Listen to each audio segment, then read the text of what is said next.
And with the BBC News at 10 o'clock, this is Stephen Davis. The BBC understands Rishi Sunak will talk to his ethics advisor tomorrow about claims the Home Secretary Suella Braverman broke government rules by asking civil servants for help after she was caught speeding.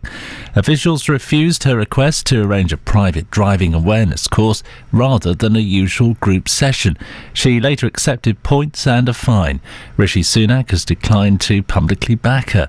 Opposition parties have called for an investigation. Dave Penman is head of the Civil Service Union, the FDA, and he said it appears Suella Braverman has acted inappropriately. If, as is reported, she did attempt to get civil servants to do that, that's a breach of the ministerial code. That's something that should be investigated. She has potentially asked civil servants to breach their own code of ethics by doing it. And it's not good that she is placing civil servants in a position where they have essentially got to refuse one of the most powerful people in the country what is an inappropriate request. A senior minister has said that there will be limited support for households when the government's energy price guarantee scheme ends in July. The measure keeps typical annual energy bills at £2,500. It is to be replaced by a new price cap. The Environment Secretary, Therese Coffey, told the Laura Kuenssberg programme that there was cost of living support for those on the lowest incomes, but the money-saving expert Martin Lewis said many households will struggle. There is money to help those on lower and middle incomes, and it's the people just above the threshold who don't get the cost of living help, for whom £2,000 a year energy bills are unaffordable. Labour says it would introduce shared waiting lists for hospitals in England if it wins the next general election. The party would allow neighbouring hospitals to collaborate and pool their resources, with patients choosing where they're treated. The Shadow Health Secretary Wes Streeting said the approach had been trialled successfully in West Yorkshire. What we've seen in West Yorkshire has been hospitals working together to deliver maximum efficiency against a backdrop of understaffing and under-resourcing in the NHS, which is making their jobs harder. They're pooling their resources and getting the waits down faster. New rail timetables came into force today, with most operators adding more services and stops. The biggest changes are on Great Western Railway. It's increasing the number of trains by 5%. The Elizabeth line in London is also now finally operating with a full timetable of 24 trains an hour at peak times. There have been jubilant celebrations with supporters on the pitch of the Etihad Stadium as Manchester City rounded off their home campaign with a 1-0 win over Chelsea. They secured the club's fifth title in 6 years yesterday when rivals Arsenal lost to Nottingham Forest. Elsewhere, Leeds remain in the relegation zone after losing 3-1 away at West Ham. And that's the BBC News. It's 3 minutes past 10. Hello.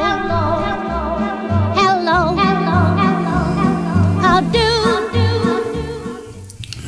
Hello indeed. I'm sorry, it just makes me chuckle. Good evening. How are you? BBC Radio Manchester.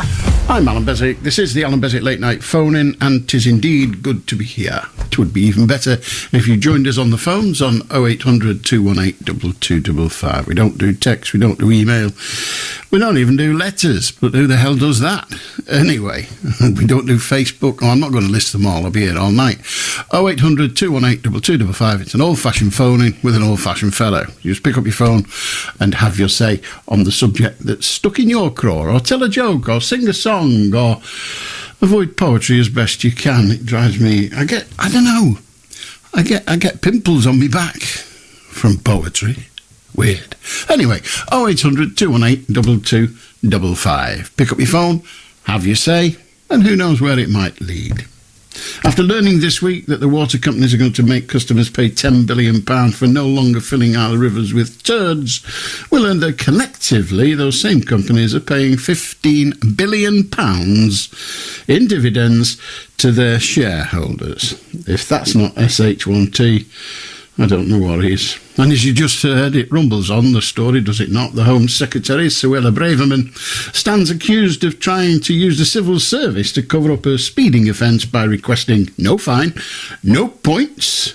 Here's Eurovision. No fine, no points on a licence, and a one-to-one speed awareness course, rather than one where the riffraff join in.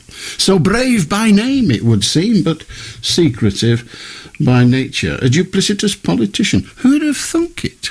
The Prime Minister's response was, "I know nothing," and everybody agreed. Still with politics, but proper stuff this time, Sinn Féin has come top in the local elections in Northern Ireland. Now, what the bullet didn't do could come to pass via the ballot. Meanwhile, the loyalists sit there, aloof on their horses, as it were, claiming principle and pride. As every fool knows, pride comes before a fall, and right now, the Falls Road looks like it's winning. United Ireland, anybody? The Princess of Wales was in the papers this morning, photographed in full beekeeper's rig-out. Yesterday it was the turn of the Duchess of Sussex, whinging about some photographers following her and her husband in the car. A terrifying ordeal which left not a markle on her. This battle of the pointless wives was fun for a while, but it's getting a bit tedious now, isn't it? Isn't it? And as the whinge about the tourist tax grows, Rishi Sunak says that his in-laws don't come to Britain to shop. Clearly they don't like paying taxes. Must be hereditary. And Holly won, and Phil's gone. Apparently Holly Willoughby, for it is she, told her ITV bosses is either him, Phil, or her that goes. That's it. Either him or me. 8 years ago, I used to present the breakfast programme, and when they wanted me to do something I didn't fancy, I said, either you drop the idea or you drop me. And here I am talking crap in the dead of night. A radio presenter with power. I don't mean this to sound sexist, but it's hard not. But that's what housewives used to do to each other, isn't it? Or when they wanted to attract the attention of their neighbour for a chat over the garden wall, as they say, "Yoo-hoo, Mabel, I win, yoo-hoo." It was just Les Dawson with Sissy and Ada. 0800 218 2255. Want to join us? Good. We're here till 1. You can talk about anything. We don't mind. How do, Harry? Hi, Alan. How are you? I'm very well, thank you. Okay, I want to talk about Norway. Because they said that Norway and the UK have teamed up in case Russia attack them. Mm-hmm. But the thing is, I think there's two reasons why Russia won't. The first reason is, if you think about it, Russia are focusing all their efforts on Ukraine. And secondly, if they attack, if they decide to attack Norway, because Norway are part of NATO, whereas Ukraine aren't, it probably won't be the UK. I think Finland and all the other NATO countries will probably join in. So if they attack Norway, legally obliged to join in. If any NATO country is attacked, then other NATO countries are obliged to join in. But I think that if they do attack Norway, well, they're going to kick them out again, effectively. That's what Ukraine are trying to do. But I don't see how NATO countries are allowed to send all this weaponry to Ukraine, yet they're not allowed to send soldiers.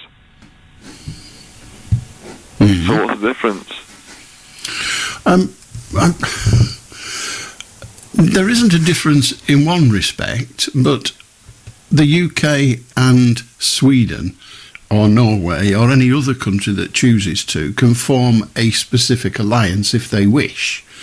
And there may well be benefits in that, because neither of them would do it if there weren't. Personally, I don't know what those benefits are. Mm-hmm. But they wouldn't be increasing the UK wouldn't be increasing its responsibility to defend Norway by forming a specific alliance with them, because that responsibility already exists. So there's clearly some other reason for it. But is that the reason why?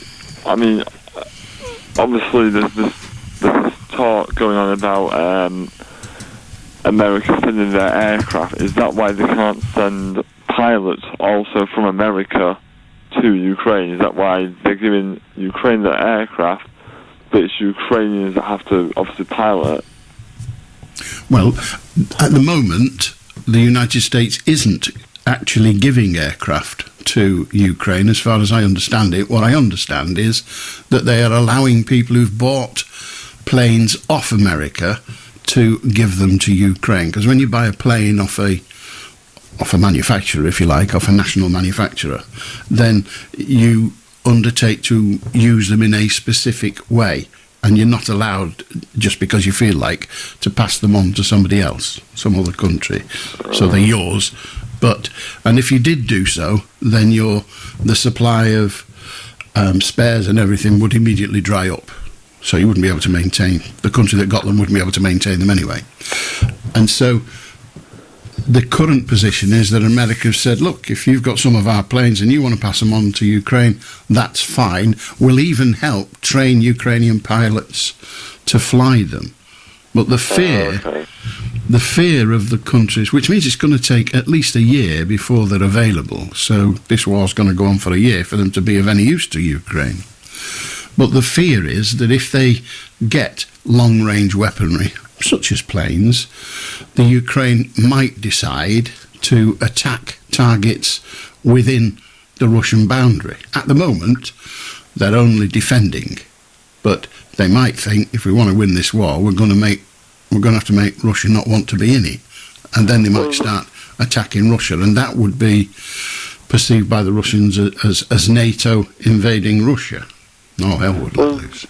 Zelensky said that it's Russia started this war, so if they want to finish it today, I know it was a few days ago, but it says if they want to finish it today, all they need to do is go back to Russia.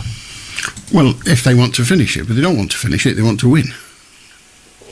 Yeah, but, I mean, I think what it is when Putin thought, okay, when Putin woke up one morning and think, okay, let's attack Ukraine, he's underestimated how well Ukraine can defend themselves.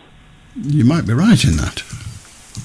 But I think with Norway, if he tries it, it's going to be a lot harder because all of NATO will think, you know what? They're attacking Norway, they're part of NATO, so let's go and help them out. Absolutely. And that is what would have to happen under the treaty that the United Kingdom and the NATO countries have signed. That is what would have to happen, which is why it is unlikely that Putin would invade Norway. But his territorial claims on Ukraine are not recent. It's that mid-European area where the boundaries are drawn in pencil and have been since before the First World War. You know, people talk about the First World War and the Second. It wasn't. It was Part 1 and Part 2. And there have been lots of other bits in between. You know, there's been all the stuff with former Yugoslavia and all of that. So that part of Europe, or where Europe meets Russia, if you like, is a very unstatic border. And Russia doesn't believe it's invaded Ukraine. Well, Putin says, we are reclaiming territory that was taken from us. Yeah. Well, I mean, that's literally I'd say. Thank you, good night, I guess. We shall see. Hey, we've all got our fingers crossed and everything else we've got too. I've got good to hear from you, Harry. How do Jamie? Hello, Alan. Good evening. Good evening. I've come on tonight, have a chat with you about. I wanted to just share some stuff with people. Me and my friend, we're veterans from the army, and we cycle our bikes of an evening time around Manchester, and we take water and stuff, you know, and we help people out, you know. Last weekend, I went to the Memorial Garden near the cathedral for the terrorist incident at the arena. It is an anniversary of that tomorrow. Now, when I was there last weekend, there was a guy there, and he was stealing flowers off the Memorial Gardens, and this happens, believe it or not, and I was amazed with that. I did follow him, and I'm talking, this is 2:30, 3 in the morning, by the way, and I rung the police, only on the basis of, you know, I'm a Mancunian, you know, and You don't take flowers off graves or memorials or anything. I was brought up, not dragged up. Now, the police, they made a note of it, and they might get somebody to deal with it.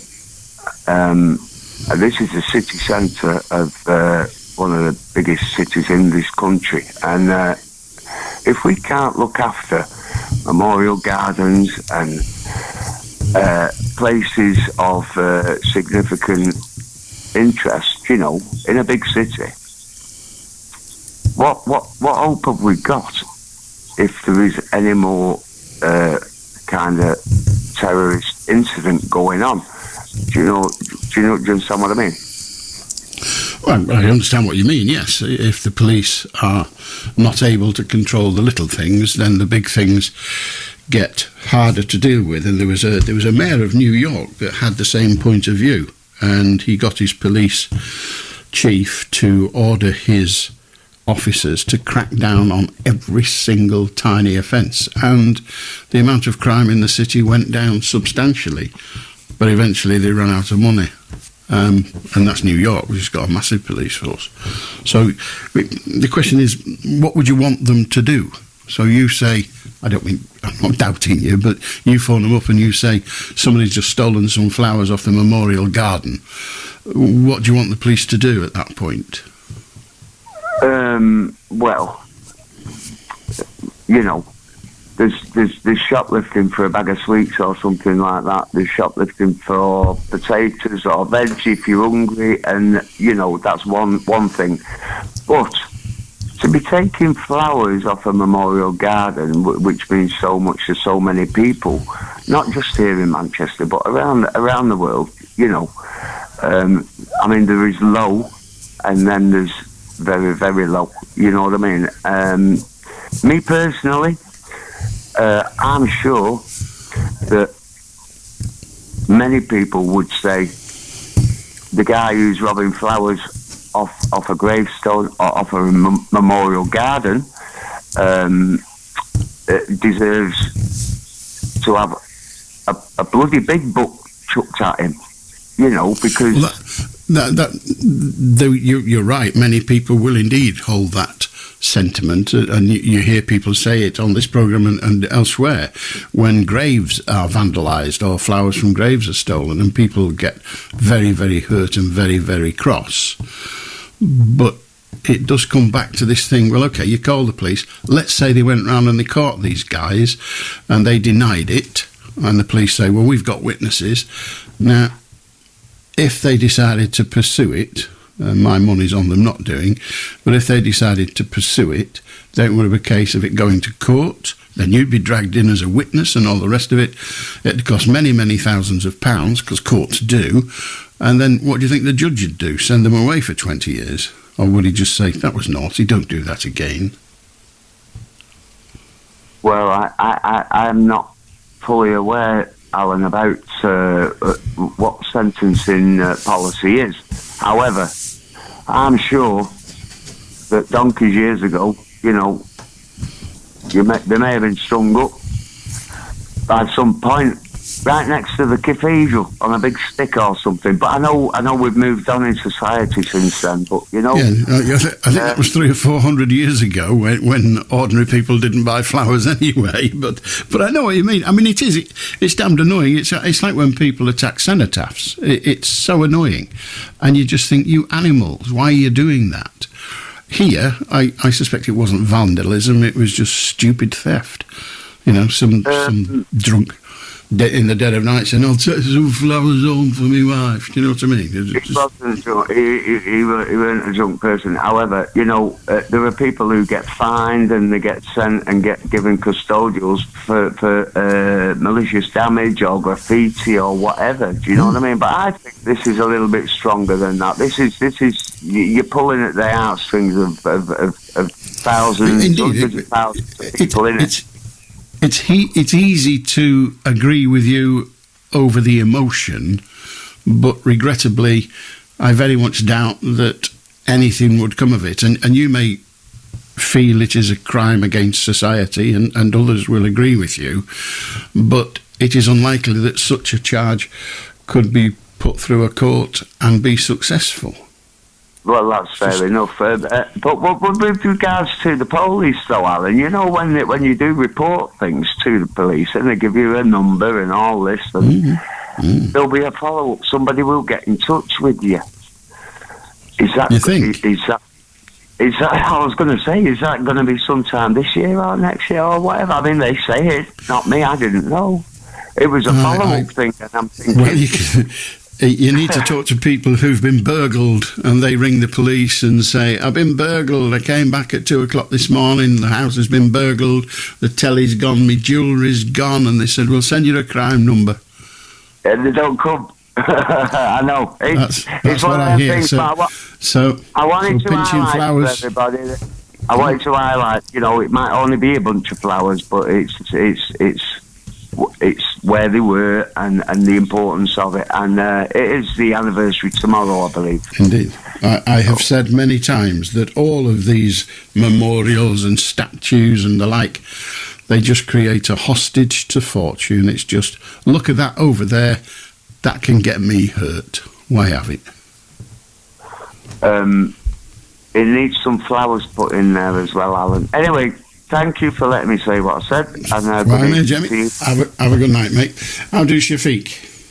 I'm okay, my dear friend Alon. Yeah, we going heaven. All terrorists soul finish. If I lie, my soul finish. My subject is why we need king queen. You know, His Royal Highness, the Duke of Edinburgh, Prince Philip, he give order to all Commonwealth. Any order, he give the whole order. I know that. And, 1998, for him and for Her Majesty Queen Elizabeth II, they give to flashing with the god, so Brunei, China, Tony Blair, Sri Sonia Gandhi, India, and Bill Clinton, they all witness, even Saudi Arabia witness, they giving flashing with the God, and God Messenger Jesus Christ receive message. And after that, God Messenger Jesus Christ write to United Nations, the Kofi Annan, and Kofi Annan state are going to meet to the Saddam Hussein in Iraq.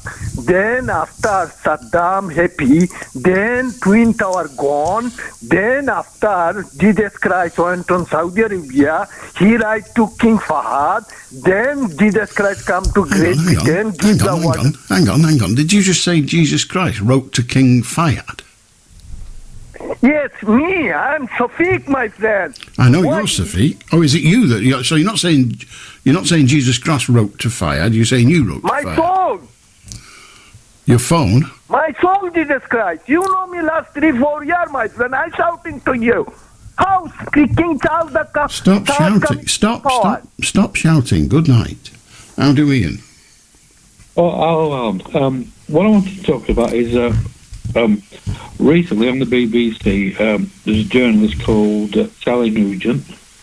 She's made some comments, and she's called the Dambusters raid in the Second World War. She's called it infamous. Now, it's not infamous at all. It actually shortened the war, and we were fighting absolute monsters. They were murdering people, and she should really think about what she's saying. What she says it's infamous. Would you agree, it sounds slightly tangential this, would you agree that dropping the bomb on Hiroshima was infamous? No, that's a different thing, Alan. It isn't a different thing. It's one nation deciding it's going to take a course of action that will kill a lot of civilians. Would you say that is not a good thing to do, something we should be overly proud of? I'm only asking. Right. In that situation, that did bring the Second World War to an end. If that's the argument, why did they drop another one? But when those bombs were dropped on the dam, yes, the war machine of Germany was hampered somewhat substantially, but thousands of ordinary German citizens were killed. But in that, during the Second World War, there were millions of people being killed on both sides. There were Jews, there were gypsies, there were homosexuals, and it actually brought the Second World War to an end. Well, it didn't. It didn't bring the Second World War to an end. The Second World War went on for a little while. Sorry. I apologise. It shortened it. Well, we don't know it shortened it. We only know what happened immediately afterwards, but we don't know whether it would have been even shorter if something else had have happened. We don't know things like that because that's guesswork. But are you saying that it is not an act of horror to take an action that you know, when you do it, for all the right reasons, you will put women and children, non-combatants, to a horrible, horrible death? It's a difficult question, Alan. If it were my decision, I'm no military man. I would do it. Okay, but do you accept that other people may have, in a free society, a different thought? Not that it was wrong, but it was a horrible thing to do. Yeah, I mean, the idea of the Dambusters was to reduce German industrial capacity by flooding. Indeed, but the water, fortunately, hadn't been organised properly, so it could just kill machinery. It killed thousands of civilians.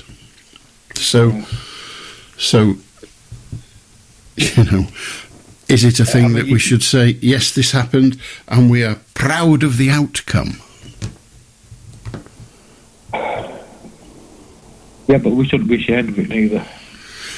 She didn't say she was ashamed of it. You quote her saying the infamous event, and it is infamous. The whole of the Second World War infamous, but we indeed you could. About well, we could do something about it, and we did do something about it. We decided, and no one sitting here is arguing with the decision, but we decided that we're going to have to kill women and children. There's no way around it. We're going to have to do it.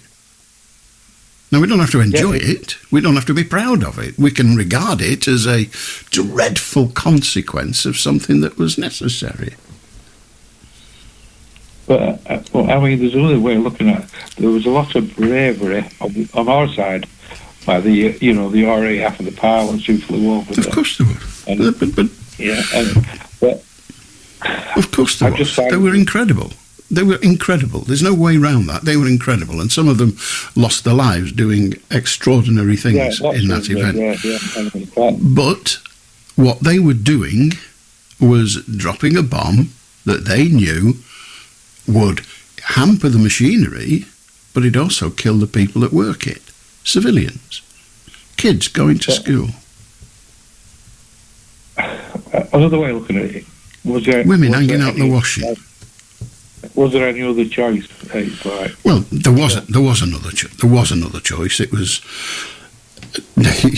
without the knowledge of the man that invented it, it wouldn't have happened anyway. But all that was done, the only complaint we're discussing here isn't whether it should have happened or not. I think in Churchill's shoes, I might have gone for it as well. But all the journalist said was the infamous, and it is. It's famous, but I don't suppose the Germans think it's brilliant. And they're not our enemy now. Yeah, that would just be... I was offended a little bit by it, and I just don't think you should have said it. Well, I think that's your opinion, and I would defend your right to have it. But I also defend a person's right to say something. I have to, given what I say half the time. But I also defend a person's right to say something that offends somebody, if it has merit. And I can see what a person might mean when they say the infamous Dambusters raid. I can say, I didn't hear the piece, but I can understand that some people would say that. It's been repeated again by somebody else, I don't know who, but yeah, I thought, it's not infamous, it's my opinion. It's absolutely. It happened, and in my view, it brought the Second World War to a shorter end, and it could have gone on for a lot longer. I think historians will agree with you. And there is an argument that says by damaging all those armaments factories, many of our lives, if you will, the Allied lives, were saved. So, you can play that arithmetic palaver as well. So, but we all have to have different views, Ian. All right, thank you, Alan. Good on you, mate. Good to talk to you. 0800 218 2255. What do you think? Is that an acceptable word? The infamous raid, the infamous Dambusters raid, 633 Squadron and all of that. Incredible heroism of the RAF personnel, without a doubt. But even the man that invented the bomb, I've heard I think it was his daughter that was being interviewed just recently, but even the man who invented the bomb felt really pained because of all those non-combatants that were killed as a result. And if you talk, there are very few of them left now, but if you talk to some of the RAF lads that were on the Dresden raids and going to Germany to bomb places there, if you talk to them, they'll tell you they hated the fact that, yes, they were trying to bomb railway lines, they were trying to bomb munitions factories, but their bombs were landing on hospitals and schools and, the homes of women putting their washing out, and they hated that. Necessary, but hated it. So it's not a clean thought, is it, really? 0800 218 2255. How do I lean? Hiya. It was Operation Chastise. I saw the film. Did you see the film? There was only 53 out of 133 fellas that survived that attack. And when you see the dams busted all over that land and there's an aerial shot, I stood amazed because the only places still standing were the churches as it went right along this area that was flooded. And you know what I thought was the saddest? He had this dog and he's just come into, they want to do something to this doggy's grave. Now basically the dog was... Don't name the dog. Don't name the dog. I'm talking about the dog, Hal. Yes, and anyhow, I'm saying during the course of talking about it, don't name it. Well, I don't know today with the dog to name him at the moment. Then you won't, so that's fine. Well, okay. Well, basically, this doggy, he must have been spoilt rotten by these guys, when they got pets. Did you hear about the parrot on the ship that used to swear like a trooper? And the Queen came on once, and they had to hide him. And another parrot flew off and he got into the water and he drowned. And all these things. And this doggy was ruined, absolutely ruined by these lads. And he always come to meet them when they landed. And like I say, only 53 survived out of 133 that went on these raids that took all night to get to, never mind get the bombs to hit. And this doggy must have and the last scene on the film, it's called the Dambusters, and I think the guy that invented it was very ill at the end and he's dying. He dies in the garden, I think, but basically the dog's name was Nigger. And there's nothing wrong. You vile pig, get off, you dirty disgusting reptile. How do Lindsay? Yeah, I think the big coming to be a day when we don't use money, we just use debit and credit cards. You might be right. And also, I think there'll come a day when there'll be no one on tills. There isn't many staff on tills now. They'll all be self-service. Yeah, the only people you have now are hovering who look at you as if they think you're nicking something. Yeah, because I said I would never use my debit card, but I've started to use it. The only thing is I suffer with the tremor, and I have to get them to put my PIN number in. But I suffer with this tremor in my hands, so I don't know what I'm going to be like when it's all right numbers. But I try to use my card if I can now, and just have to keep checking my account. That's all I wanted to say. It is tricky, and I don't know what the answer is, but you're right. I mean, you now see signs outside shops. We do not take cash. Yeah. Crikey. I just come back from Spain, and on the plane it was credit card only, no cash.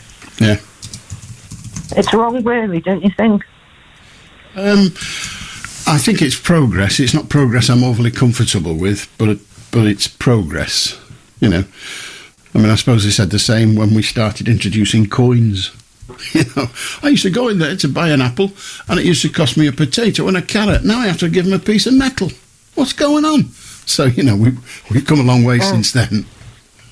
And children are not going to know the value of money.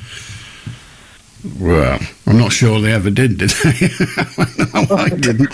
Mine didn't. I'm not altogether sure that I don't, even now. But yeah, I mean, they will. They just have a different way of thinking of things, won't they? You know, you and I think if somebody says to me now 50 pence, I think, bloody hell, that's 10 bob. Yeah. And how long's that been? It's in the 70s, and I'm still thinking in 10 bobs. So you get used to what's around, but I take the point that some people with specific disabilities will have difficulty, without a doubt. Yeah. Good on you, Lindsay. Okay. Lovely to hear from you.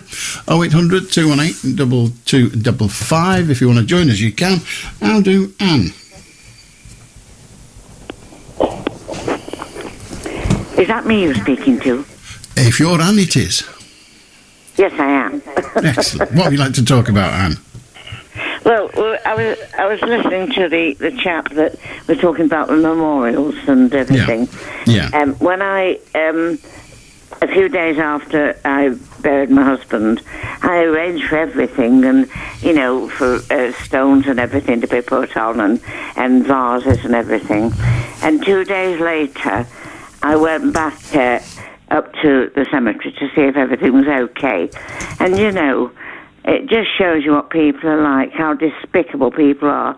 This was 2 days after I'd just buried my husband, and the vase I had told them to put on so I could put flowers on in to take up there. It had been stolen and taken it. I can't believe that people are so despicable to rob graves. I mean, he'd only been put down there for 2 days, and all this thing, the stone was, well, they couldn't take the stone, could they? But they took the vase, as I said. They said, do you want a vase to put flowers out? I said, yes, please. And I paid for that. And somebody had taken it 2 days later that man had been put to rest. I think that's despicable. I really do. I agree with you wholeheartedly. It is utterly, utterly despicable. It is, and also, as regards to, we're talking about Dambusters, I lost, I didn't lose them. My father lost two nephews in the over Berlin during the war. One, there was squadron leader, he went out, Jimmy, he never came back, he went over Berlin. And then his brother, it was his 21st birthday, and all the mess had a party waiting for him when he came back, and he never came back. So we lost 2 pilots in the last war. So, you know, different things happen to people, but it's, you know, regards to grave robbing and then people being shot down over Berlin, it's it makes you wonder, doesn't it? And as we get older, we think about these things. I have trouble with monuments for the reasons that you and the earlier chap have highlighted. Well, I just had a stone put on his... I buried him, and obviously, and I said to the masons, just put a nice stone here, who his name and everything, and, you know, who he was and everything. I said, do you want a vase put on so you can put flowers in? I said, yes, please, if you don't mind. And they did that. And 2 days later, I can't... Well, somebody must have been up in the cemetery, obviously, to do that, to steal it. Yeah. What sort of people are we breeding this? I can't believe people are like this. Because I'm honest, I mean, I wouldn't dream of taking anything. But people are absolutely, to me, they're despicable. Well, and the to people rob that did a that grave, certainly are, yeah. The people to that rob did a that. grave of a flower vase, I mean, good heavens. Are they that... it's unbelievable, isn't it? I mean, my husband's been gone a long time now. It's awful. I've never forgotten it because it's only 2 days later I went to see if everything was all right, the stone, and the you know, the writing, everything was okay on it. And I thought, well, where's the vase? And I checked with the people, and they said, oh yes, we definitely put one there. And you know, some blighter had stolen it. What are people like today? Horrible. In a very tiny minority of people. Well, well, if you can find words for them, because I can't. Well, I mean, I can't use the ones I'd find. But No, yes, I know. horrible, absolutely horrible. Just sort of ring you and let everybody know that don't bother putting any vases on for your loved ones, because they won't be there for 2 days later. I've even had people on here and saying that they lost a child, and they put some of their favourite toys on the grave, and they were stolen. Isn't it disgusting? It's awful. It's absolutely awful. And I can't find words really like you. It's a case of avoiding it. Let us not make memorials, because all we're doing is giving somebody the opportunity to hurt us. Yes, but when I was brought up and you were brought up, we were brought up decently, and we didn't do things like that.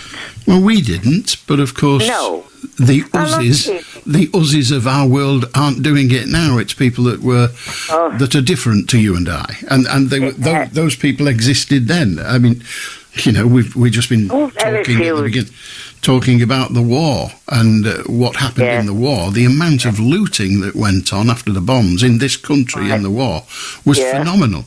The stories were repressed for morale's sake, but looting was massively commonplace. Really? Yeah. Well, I was only a little girl. I wasn't even born, but I've read it. But looting was commonplace because, you know. What, in England? Yes. Oh, right. It was hushed up because of what that would do to morale, and morale is important in warfare. But yes, we live in the country, so I suppose we've never heard about that. Yeah, I don't suppose it happened in the country. All they had there was people stealing food. But good to hear from you, Anne, anyway. A horrible tale, but thank you. 0800 218 2255. You want to join us, that's good. It's getting on for 11:15. We're here till 1. And the number 0800 218 2255. You can talk about anything. How do George? Hello, Alan. What I'd like to talk about is these people buying dogs on the line, on telephone, you know, and the dogs come and they don't know what the dog's going to be like, and like that little boy who got his head ripped off nearly by a dog, an American bulldog. I think that they should be banned, these bloody dogs. They get my nerves. Especially them bloody American bulldogs. Well, they are banned. It's just people still want to have them, so get up to all sorts of jiggery-pokery to make it possible.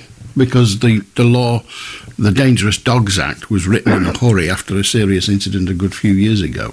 And it was very badly written. Fast law is bad law, and that was very fast. Yeah. I'd like to also... there's a song I sing all the time. I'll only give you a couple of verses of it, that's all. I won't be 30 seconds on it. But I always forget his name, but I sing it all the time. Do you mind if I just give one a couple of... Go on. Okay? Yeah. I found my thrill on Blueberry Hill. It's called Blueberry Hill. Yeah. Good song. Great song, yeah. Who sings it? I can't remember. It's one of the old blues guys, but I can't remember which one. Yeah. Brilliant. Great piano on it as well. Oh, yeah. That's right, yeah. He's fantastic. Fats Domino. Yeah, Fats Domino, that's him. Yeah, Jason just told me. I couldn't think of it, but Jason knows everything about music. Oh, hang on. I really like him. He's fantastic, boy. Yeah, that's Fats Domino, not Jason you're talking about, isn't it? Oh, out of sync at the last bit. He had a different verse than you, but what the heck, he probably knows it. Brilliant. George, thank you very much indeed. Have a good night. And well done, Jason, for finding that so quickly. Enjoyed that. How do Balade? Hello, Mr. Allan Beswick. Hold on, let me turn the radio down. I want to talk tonight about a bit of the war in Ukraine. Now, there's missiles that Russia are using. They're called hypersonic missiles. And in the West, they've told us they've got nothing that can shoot these things down. Now, over last week, they said they shot these missiles down. And I thought, America said they're trying to develop such missiles.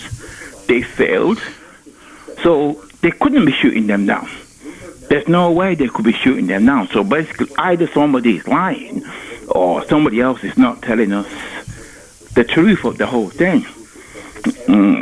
That's on that one. Well, now, hypersonic just means faster than the speed of sound. And I can't see why. I mean, I know nothing about missiles, but I can't see why they would be impossible. Exactly. I can't see why I can't see why they would be impossible to shoot down. Well, in the future, they would be able to shoot them down because No, I'm talking about today. I can't see why today we can't shoot them down. As of today, America said.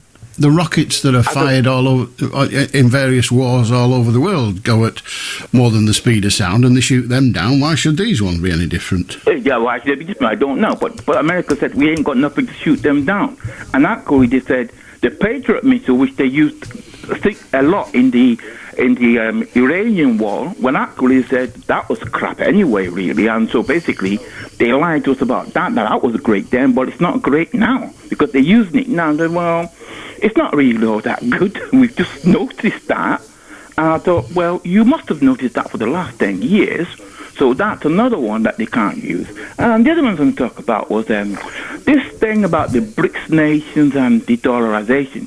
You might have heard this week Biden went to Japan.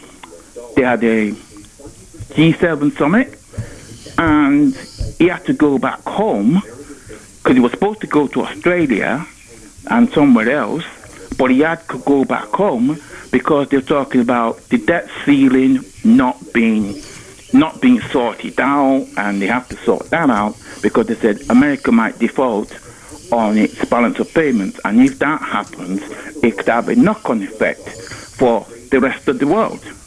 Now, when America put sanctions on Russia, did they not know that was going to come back and bite them? Because they told everybody else, we got to do it, this is something we got to do, we got to help Ukraine, but they weren't helping themselves. So when everybody said, we'll put sanctions on Russia, blah, blah, blah, they did that. What happened? Now, India is now selling Russia's gas to the European Union.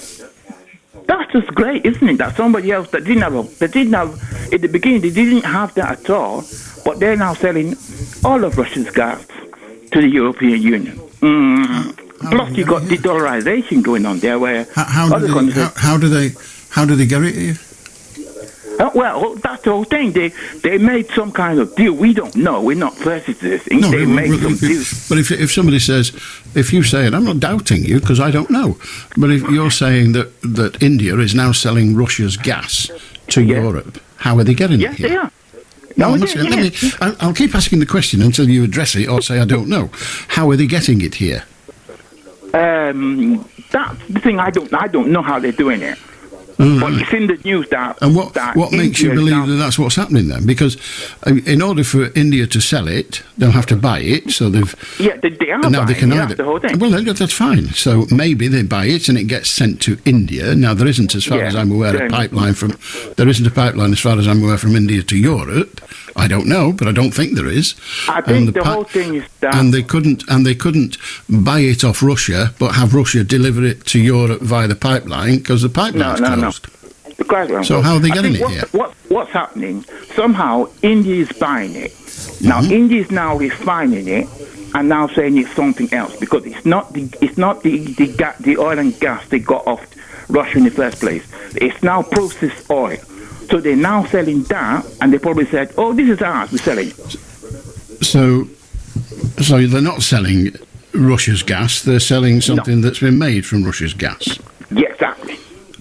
And right. That's it. And your point is, now that we've understood what it was you were saying, which is nothing like what you did say. We started by saying we don't want to buy oil from Russia, but we are, in a roundabout way, buying this stuff from Russia anyway, although it's going through a third party. Right. Which we didn't want. We didn't want in the first place. What has this got to do with Biden going home because of the debt ceiling? Well, it didn't have much to do with it. It's the fact that the sanctions that America has put on Russia and that everybody else to do with Russia has caused this situation because it's now come back and affected them economically. How has it affected them? Because there was stuff that they would have either been selling to Russia or buying from Russia and said, no, you're not doing that anymore. So the stuff they're not selling to Russia, international economics, you have the better of me. You clearly know them au fait. Trouble with the language, but you know them au fait. And how does the debt ceiling, which is the amount of money that the United States is allowed to borrow in order to operate, how does that get affected by India selling Russia's gas? How? It's got to do with this third thing I'm going to talk about. Oh, God. It's called de-dollarization, whereby other countries are now realizing, saying, well, we don't want to do stuff with America anymore. They're bullies and all that. So basically, that's where the BRICS nations come and say, well, if they don't want to do things with America now because they're bullies, why do they keep lending them money in such a way that America's now approaching its debt ceiling?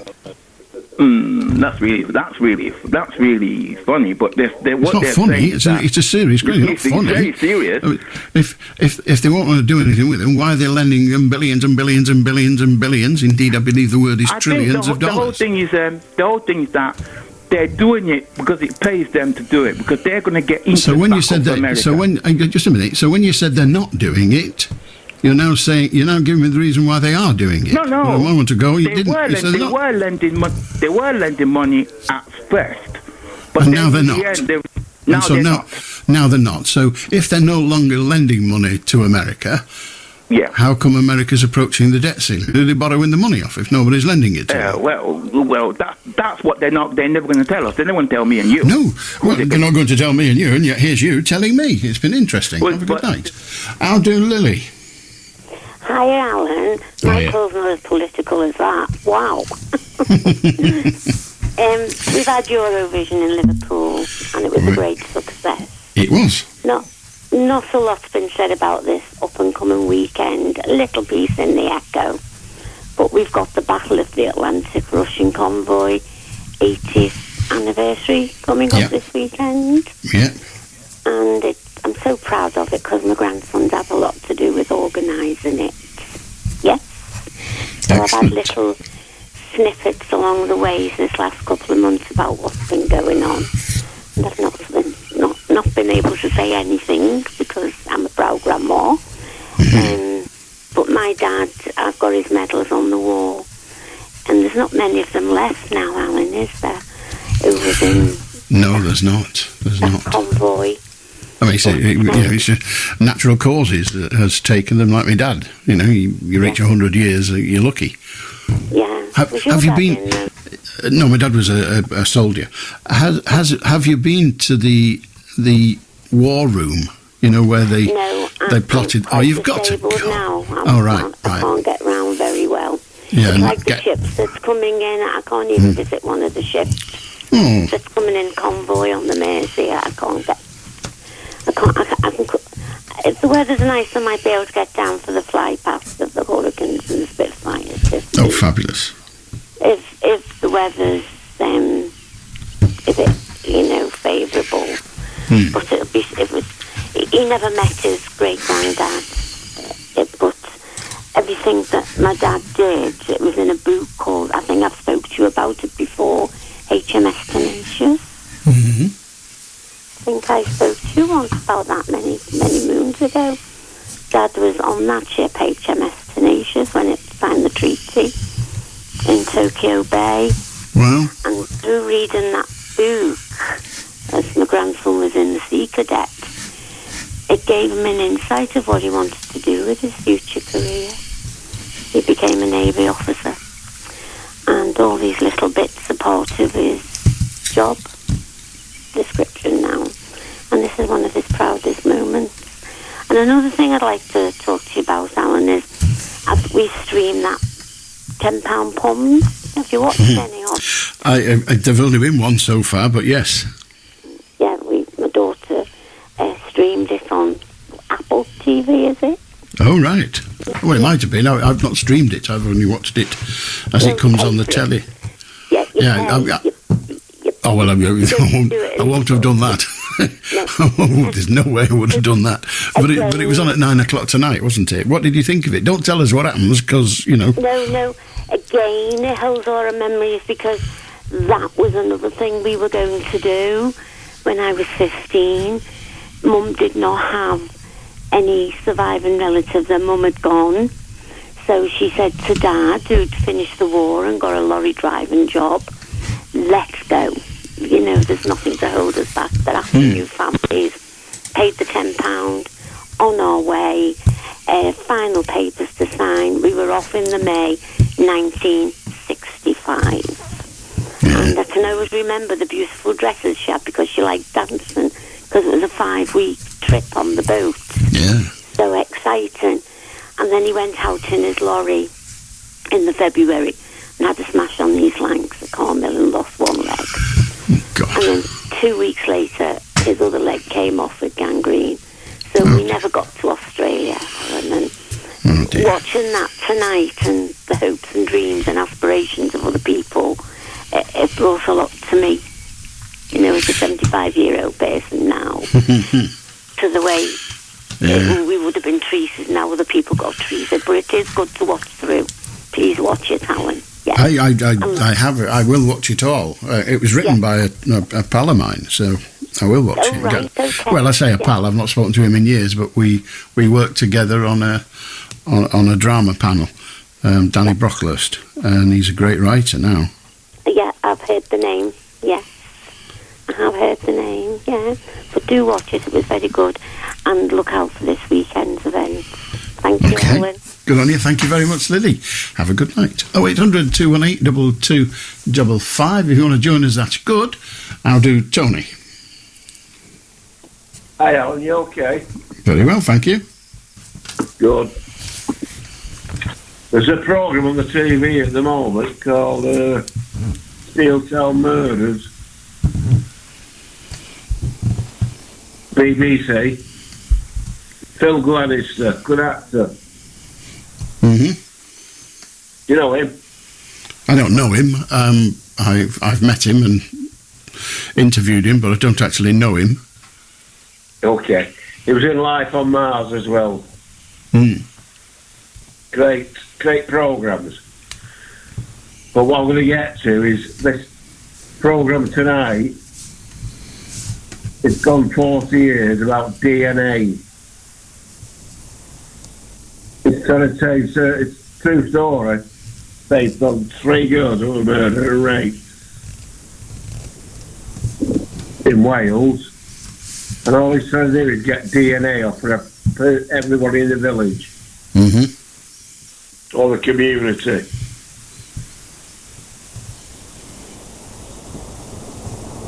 And the people are refusing to give DNA. How do you go about sorting that out? Well, unless they're legally obliged to give DNA, you don't sort it out. People have the right not to. So at birth, in a hospital, can they not take your DNA as a baby? Well, if they had the right to do so, yes, but they don't.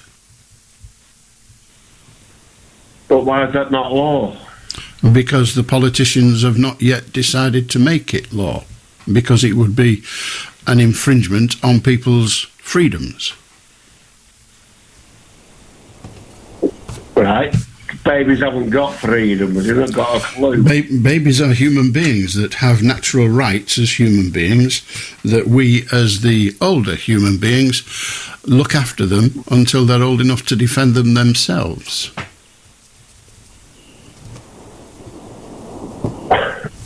At the end of the day, Alan, it could save millions of pounds on police and all that. It may well save millions of pounds. It may well get more people convicted of crimes which they currently get away with. But if you hand powers to the authorities, you never ever get them back. And what you don't know is what the next lot of authorities are going to do with it. Imagine if everybody in Germany in 1935 had their DNA on file. What would that government have done with it? I don't know where you're coming from with Germany in 1935. Well, think about what happened not long after 1935 in Germany. Have you heard of a thing called the Second World War? Yeah, I've heard of the Holocaust and all that. So you know about stuff that's been in the papers. Now, one of the things that they did was they murdered people because of their parentage. They were Jews, and others, but Jews. Now, if they had access to everybody's DNA, that would have been a lot easier to sort. They could have murdered even more. So, information you give to governments as a good idea, and you're fully in favour of, is theirs forever. You never get it back. And you don't know what the next government and the one after that and the one after that is going to do with the information. Remember, we've had votes in this country about whether we should be required to carry an identity card. The government is mad keen on us doing so, but we've always said no. The politicians can't get it through Parliament. And yet, now when you go to vote, you're going to have some kind of ID card. Fancy that. Well, that's a great idea. That's a what, sorry? A great idea. Well, it is for the moment, until, of course, they decide to do something else with the information, something that you wouldn't think was such a great idea. Well, what's wrong with a bit of a photo identity to a polling booth? Well, first of all, 9,000 people in the local elections could not vote because they didn't have the ID. Now, in this country, we're supposedly a democracy. 20,000 people were turned away from the polling booths because they didn't have their ID. However, 11,000 then went home, got it, like a driving licence or what have you, and came back and submitted it. But 9,000 people were denied the vote. The vote in this country is sacrosanct. 9,000 people in the local elections were unable to vote. Why? Well, why don't they take the birth certificate? It doesn't count. It's not a photographic ID. It's got to be photographic. And to ask why they didn't doesn't answer the question, why were they denied the right to vote? They've not been denied the vote. Yes, they have. They've been told they have arrived at the polling station where they voted for the past 20 years, and they've been told, no, you cannot vote. I'll answer the question for you because you're clearly struggling with it. They've introduced. Then explain to me why are we required to give a photograph ID to vote? Why? You don't get me apples up, Alan, because I could really rattle your cake. I'm not really bothered about your apples or any other piece of fruit. Do you have an answer to the question? I think I can cope with your I do have an answer. Are you going to share it, or are you just going to keep saying you've got it?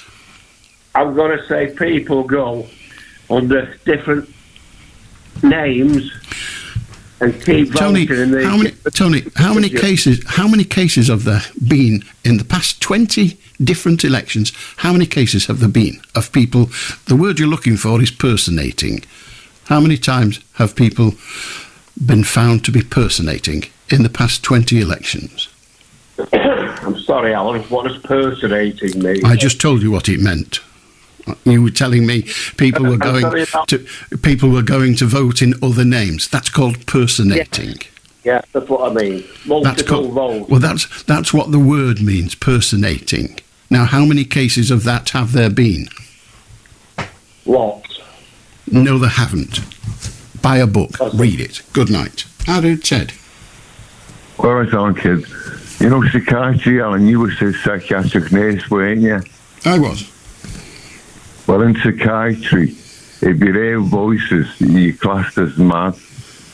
Why is that? Psychiatry doesn't class anybody as mad. That's not a classification within psychiatry. Well, if you hear voices, you're classed as mad. No, there's no such classification as mad in psychiatry. Well, Alan, listen to this. I went to see my psychiatrist. He said to me, he said, does the radio and TV talk to you? You know what I said to him? I said, how do you know? Okay. But psychiatry is amazing, like, you know. I mean, my mum said to me, she used to come and see me, and she said it's like licorice all sorts. It's like what, I'm sorry? It's like licorice all sorts. Right. In what way? Like, there's all different types of illnesses in it. Mental illness. There's different types, like, in it. Well, yes, as indeed there are with physical illness. But like in the 1700s, the manner of the house, if he had a mistress and he thought she was bad, she gets taken away by the doctor to put in a mental institute, and she was chained up, and God knows what they done, Alan, and that's the truth, kid. Well, we've moved on since then a bit. How long were you a psychiatrist for, Alan? I've never been a psychiatrist. I was a psychiatric nurse. Yeah, how long were you a psychiatric nurse for? Too long. Bless you, kids, anyway. Have a good night. 0800 218 2255. If you want to join us, that's good. I'll do Arthur. Good evening, sir. I am phoning on behalf of certain female carers who work at the care home where I am actually living at the moment. They are very angry at the fact that certain new additional staff are able to accept only £5 per hour. The fully experienced people, nurses, are struggling on £10 per hour. But of course they have to pay tax and insurance out to that. That's crazy, isn't it? The pay in care homes is notoriously low, yes. Is there not a union or some other people they can contact? Well, there are various unions who represent care workers. Indeed, they have been in dispute more than once with the government over the situation. The government seems not to want to allow greater wages. Okay, I'll repeat that then. Okay, thanks. Okay. 0800 218 2255. If you want to join us, it's dead easy. Pick up your phone. You can talk about absolutely anything. It's 10 past 11. In fact, it's 11 and a bit, nearly 12 past 11. You don't say it like that. You always have the word minutes, 12 minutes past 11. Either way, it's just gone 10 past 11. We're here till 1 o'clock. You can join us if you wish. 0800 218 2255. Pretty good, eh? Pretty good, I suppose. I'm not a huge fan, but you'd realise that, wouldn't you? Really? Yeah. He's not nearly pretentious enough for my tastes. You're right. 0800 218 2255. He did all that thing, didn't he, about being called Squiggle, which is just Oh, yeah, Prince I'm talking about. No, not that one, not the bearded idiot. No. No, just Prince generally. But he did all that stuff. He had a row with his company, and he said, well, they think they own me. They don't own me. I'm a human being. I'm a squiggle. Blah, blah, blah. What a clown. How do Trevor? Good evening, Alan. Maggot racing was back on BBC Radio Lancashire this week. Excellent. I thought you'd like to know. I did, yeah. But unfortunately, my maggot, well, I say my maggot, the maggot that was racing on my behalf, Big T, came a humiliating 8th out of 8. Oh, dear. And a very long way behind the other 7 maggots, apparently. Right. Have the RSPCA been involved at all? I don't know, but your ugly mug, or should I say your distinguished features, Alan, sorry about the mistake. I'll settle for ugly mug. Is still very prominently at the finishing line on the little course they have in the Radio Lancashire studios. Right. So there we go. Well, you have to fill your time somewhere, and you wonder why the BBC are cutting local radio. Anyway. Right, moving on. As a change from cryptic crosswords this week, I thought I might move on to SATs, as in the standard assessment tests for Year 6 kids, which I think are 10-year-olds, roughly speaking, and have been in the news because they are considered to be particularly difficult this year, and indeed have caused considerable upset to some children, reportedly. So I've got a couple of questions for you from the SATs. I thought you'd see how you get on. They're maths questions, basically, maths arithmetic questions. So, number 1, a cake costs 15p more than a biscuit. If I buy a cake and 2 biscuits for 90p, what does each cost? Oh, so cake costs more than 15p. 15p more than a biscuit, yep. Right, and what was the total figure? 90p for a cake and 2 biscuits. Right, hang on.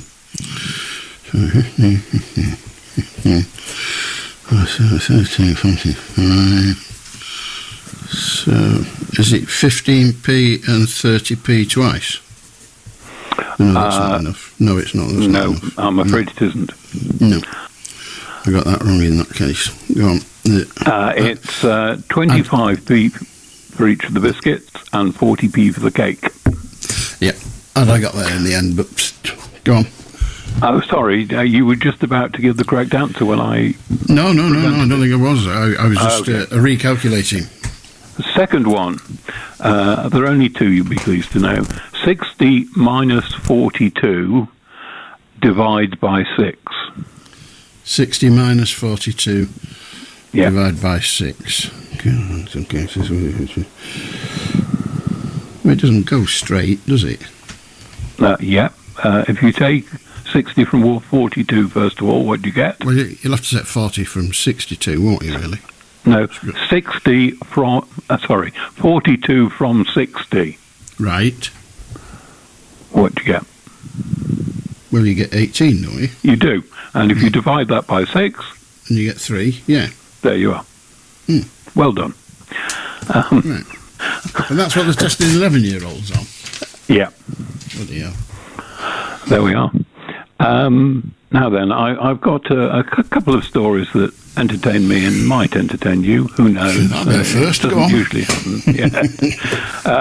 High streets are having a hard time, as is fairly obvious, but shoppers in 7 towns are to be greeted by a 16-foot tall fox puppet animated by 2 puppeteers and riding on a scooter. And this has been arranged by Historic England, who say it's a fox because they're resilient and adaptable, just like the high street. Oh, right. So there we are. I must admit, I would be quite excited by the sight of a 16-foot tall fox puppet. And in the northwest, your listeners will be pleased to know it will be spending time in both Wigan and Stalybridge. So there we are. Right. And I presume the purpose of the gigantic fox is to attract customers. I think so. I think that's the idea. People will come out to see the fox and then do a bit of shopping while they're there. I think that's the idea. Right. Moving on. I don't know if you've noticed, there's a trend for quite elaborate, what I would call knitted creations, to be displayed on the tops, in particular of post boxes. Has this been a phenomenon you've noticed? Indeed, I have. I've even known somebody who was thus engaged. Well, there we are. I think they're quite quaint. Yes, quaint is probably a very appropriate word. I was therefore obviously distressed, given my interest in the royal family, to learn that a knitted model of King Charles III has been decapitated 3 times since being put in place on a post box in a Nottinghamshire village, and knitters are understandably furious at what they've described as premeditated attacks on their work. But he's done better than his namesake, can he? He only got beheaded once. Exactly what I was thinking, but you beat me to the punchline, as it were. Yeah, but Charlie won. He lost his head once, I should say. Yeah. Right, and the final story of these. Do you know they used to give a tip to the executioner? Oh yes. They used to slip on a few quid, to make it sort of a quick sharp. Otherwise, it's like chopping wood, you know. Yeah. You don't really want to think about that too much, do you? No, not really. You see, in the end, you start looking at the guillotine and think, well, that at least did the job. You know, it was humane, if you can be humane when you're cutting somebody's head off. Yes, rather than an axe that might be slightly on the blunt side, so to speak. Or you might, miss and take an arm off. Oh, God, I took an arm off. You need to have another. I mean, they've got to train somewhere, don't they? Right, final one of the 3 stories I've got for you. Students, you have a slight antipathy, I think it might be fair to say, to statues. Did you see that students are raising funds? I'm rather surprised students have any spare money, but anyway, they're raising funds. Well, they're not giving money, they're raising money. You don't have to be rich to raise money. I suppose that's true. Thank you for the logical correction. Anyway, they're raising funds for a statue of Long. To be honest, Boy. it was more a correction of logic than a logical correction. Thank you. Just trying to help. Go on. As always, Alan. As always. Indeed. Anyway, they're raising money. Yes, for a statue of Long Boy, a duck at York University, particularly popular with the students, which hasn't been seen for 2 months, missing, as it were, believed dead. Mm-hmm. And the president of the Students' Union says the memory of the duck needs preserving for the past, present and future. Whether you can preserve it for the past, I don't know. Preserving for the past, present and future, and they're looking to raise £10,000 to get a really nice statue of it. So I thought I'd share that with you. Yeah. Has there been an appreciable change in the sale of oranges? Not that I'm aware. No. De colour orange. Indeed so, yes. Yeah. Can I say one final thing? There was a mention of cash being on its way out earlier on, and that's something I'm not altogether happy about, although I recognise it's the direction of travel, so to speak. But you will probably, listeners and you will probably have noticed there are an awful lot of bank branches closing, and I think there are actually hundreds more closing in the next 12 months or so. And clearly, if you're a small independent retailer, not one of the big boys, as it were, and you accept cash, you want somewhere to bank it. You do. And if all the banks in your town or large village or whatever have closed, then it makes it much more difficult for you as a business to continue accepting cash. So I would have thought it's going to push card only further down the road, as it were. Well, indeed, and guess who manage the cards? Well, yes, the banks. Quite so. They have a sneaky plan that increases their control of the world. Fancy that? Well, it is amazing, isn't it? Thanks, Alan. Have a good one. 0800 218 2255. Want to join us? You can here till 1 o'clock, and we do take cash, but you'll have to mail it in, and we don't have anything that rattles. Folding's fine, rattling's not. Howdy, Balladay. Hello, good evening, Mr. Ambassador again. Sorry, I didn't talk about the BRICS nations. What it is, in the world, we actually do trade a lot. Can you turn your radio off, please? I've just turned it off, yeah. We do a lot of trade. So, at the moment, the dollar is the reserve currency. Now, some people think that's not fair that America's got control of the reserve currency, because what America's done, they sort of weaponized it. So they just say, we disagree with you. Nah, you're not getting no dollars to this point. So people don't like that, and they won't be able to act on their own. So along came this thing called the BRICS nations, which was about the 5 nations to start off with, and they were saying, okay, we're going to get out of the dollar, and we're going to have our own kind of currency to challenge the dollar. Basically, that's what it was. So that is where de-dollarization is coming in, because most of the countries now, there are at least about 15 more countries that want to join the BRICS nations, and they are going to lead this de-dollarization. And other countries are saying, well, really, we don't really want the dollar because it's not behaving good for us. And if you hear some African countries have been talking about it, for instance, Zimbabwe has launched a gold coin, which the IMF said, you can't do that. And they said to the IMF, well, we're doing it. It's nothing to do with you. And other countries in Africa say, well, look, you got to get out of the dollar because it's not safe for you. So that's where I was trying to get to, which I didn't get to, about this is where, because it makes more sense there to be a basket of currencies used on the international market. Because why would somebody in Africa want to buy something from Britain, and then he's got to go and find dollars before he can get that thing from Britain? It makes no sense, because the original reason, and prior to the dollar it was sterling, but we owned the world then. But the reason is that the dollar was regarded as a stable currency. What you don't want to do as a nation or a trader is to go and buy something for 100,000 Beswick squigs, which are worth $5 a piece. You buy 100,000 something for 100,000 Beswick squigs, and then you go to sell them to the bloke over there, and he says, them Beswick squigs are only worth $1 a piece now. They've fallen down. It's not a stable currency. So you've now lost 80% of your money. And all you did was avoid the dollar. Squigs, by the way, it might be worth something. Well, it's a kind of combination of Beswick and quid.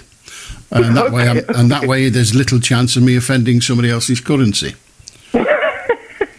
Okay. Good night, Mr. Allan Beswick. Have a good night. Ta-ra now. 0800 218 2255. The range in Spain falls mainly on the plains. We've had the Battle of the Atlantic. We've had the Dambusters.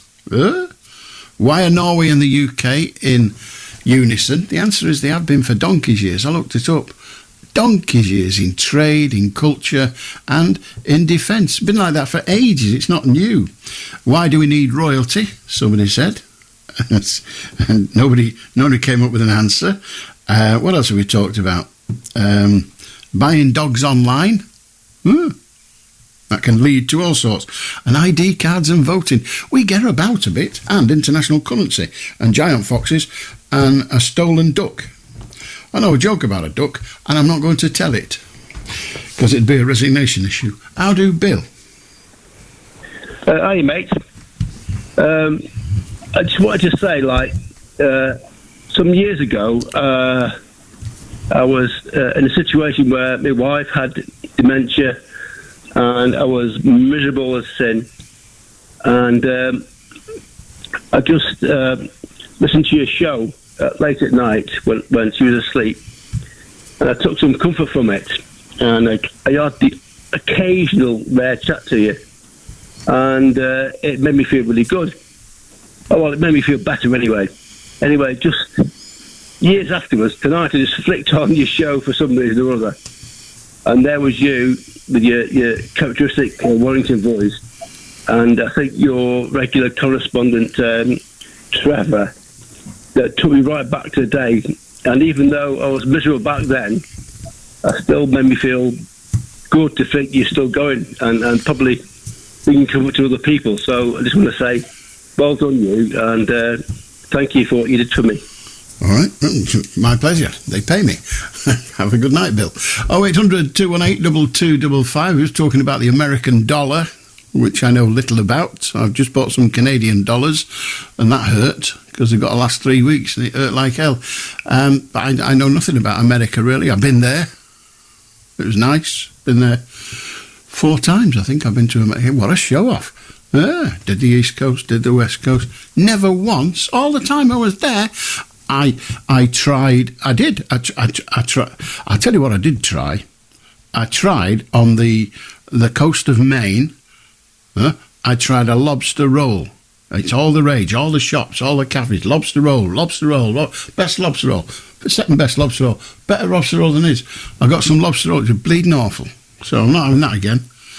And then I had a thing in an hotel. I forgot the name of it, but it was 2 biscuits, the size of a pan lid. You know, them big. Well, they don't call them biscuits, do they? You know, the crumbly things. 2 of them. And in the middle, there was chocolate sauce and cashew nuts. Walnuts, sorry. And then they poured something over it. I'm not quite sure what that was. And ice cream. I've had that. And that was sickening. Tasty, but sickening. I've had what was that now? Pastrami on rye, because that's what the detectives used to eat. So I had pastrami. I was in New York, and I said, "Can I have a pastrami and rye sandwich, please?" And it comes with pastrami on rye bread and sweet mustard, egg, and some slutchy stuff, which they like to put on stuff. I've had that. I've had half and half. I quite like half and half, to be fair. Half and half is, because they don't do milk that much, half and half is half milk, half cream. It's quite good, but it's UHF or VSD or whatever the hell it is, USB. Oh no, that's for plugging in. Whatever, you know, that stuff that lasts forever and has airs on it after a fortnight. Anyway, I've had that, and that was nice. And when I go to Canada, I'm hoping they've got it. That's one of my ambitions when I get there, to see whether they've got half and half. In Canada, they have a meal which I'm not going to try, and I think it's chips, which I don't like, cheese, and gravy. That ought to be a criminal offence. Anyway, I've done all that, but I've never... How are you? Oh, this is going to be the day I die. Right then. Well, I won't say I'll see you tomorrow, because... Well, never mind. Wait. It's an odd line, isn't it? This will be the day that I die. Bloody hellfire. You don't want to know that, do you? People sometimes say, I'd like to know when I'm going to die.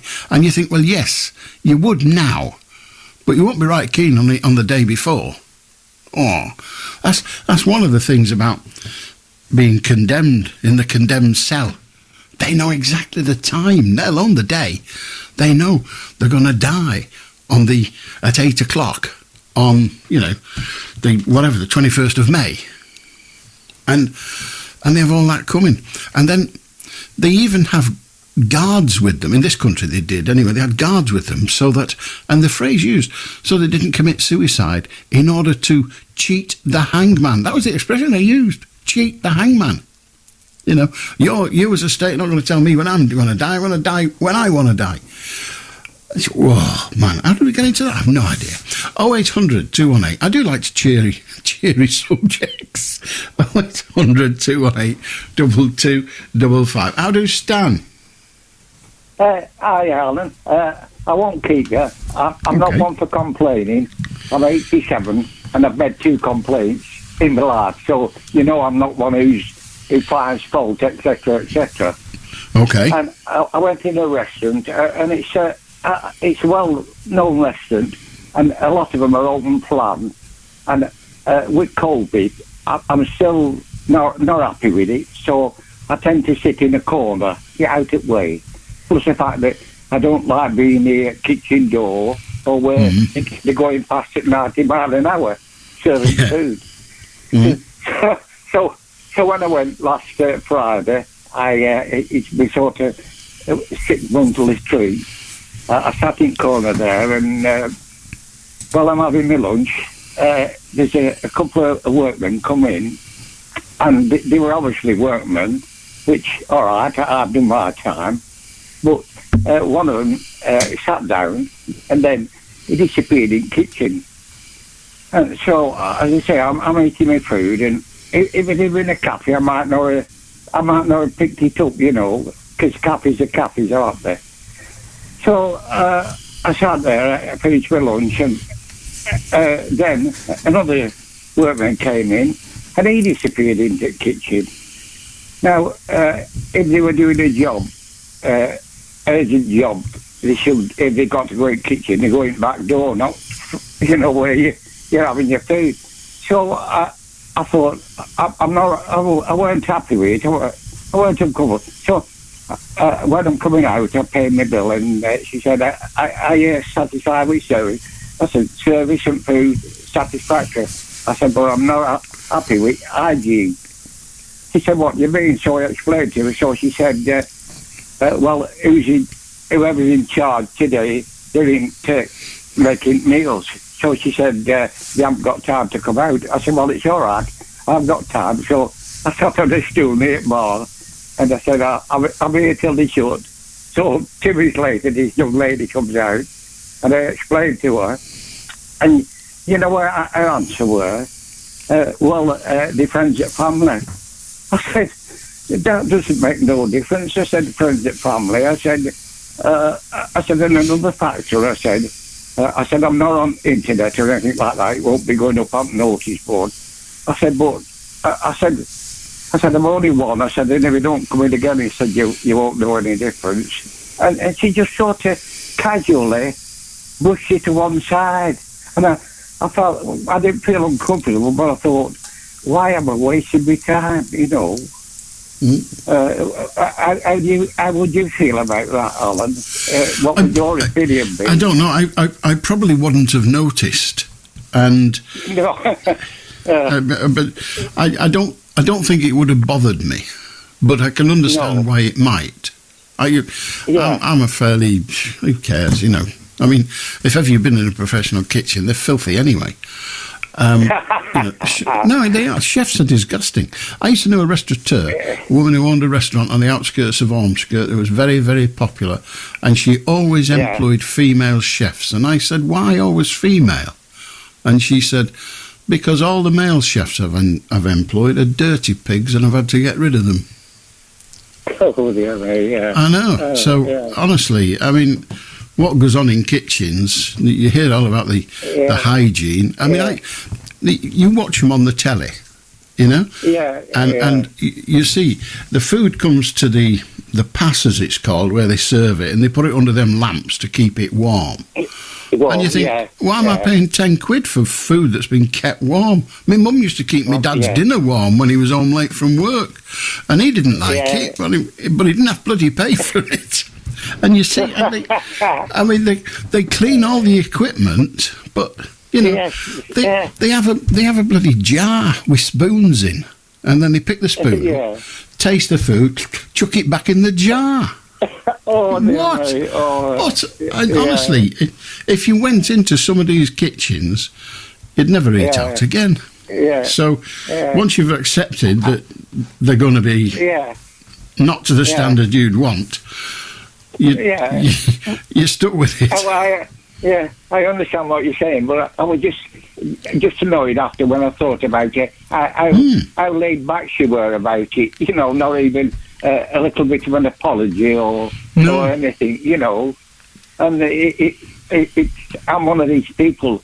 I don't think about things right away. It's when you're by yourself, you just wander off at some time, and I thought that's not right. And I won't keep you, but previous time I complained was 2019, and there's a garage, and it's on a bend, and cars parked on two wheels on footpath and two wheels on bend.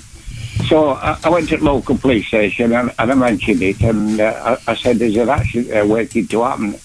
So they took my name and address, why I don't know, and we'll look into it.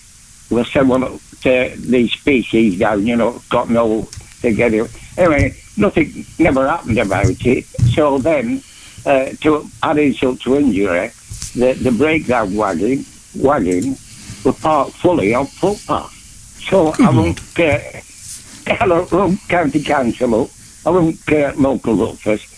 They sent me to county council, and I got a number, you know, to ring, and I rang this young lady, very nice about it, and I said, you can't afford to do roads, I said, and I understand parking on footpath with a couple of wheels, I said, but a big breakdown wagon, and she said, oh yes, well, nothing happened, and that particular bend, I mean, highway code says you don't park on a bend, but as I say, I don't feel I'm a nuisance, Alan, complaining twice in 2 years.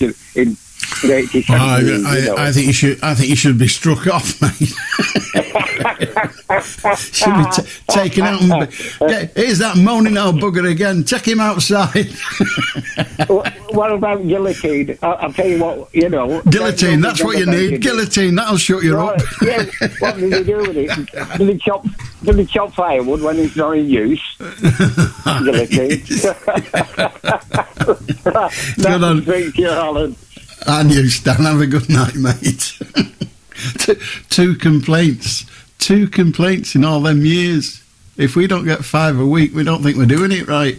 0800 218 2255. You want to join us, you can. A quick shufty at the morning's newspapers. That'll be Monday morning's newspapers, because right now it's 1:45, or just after 1:45.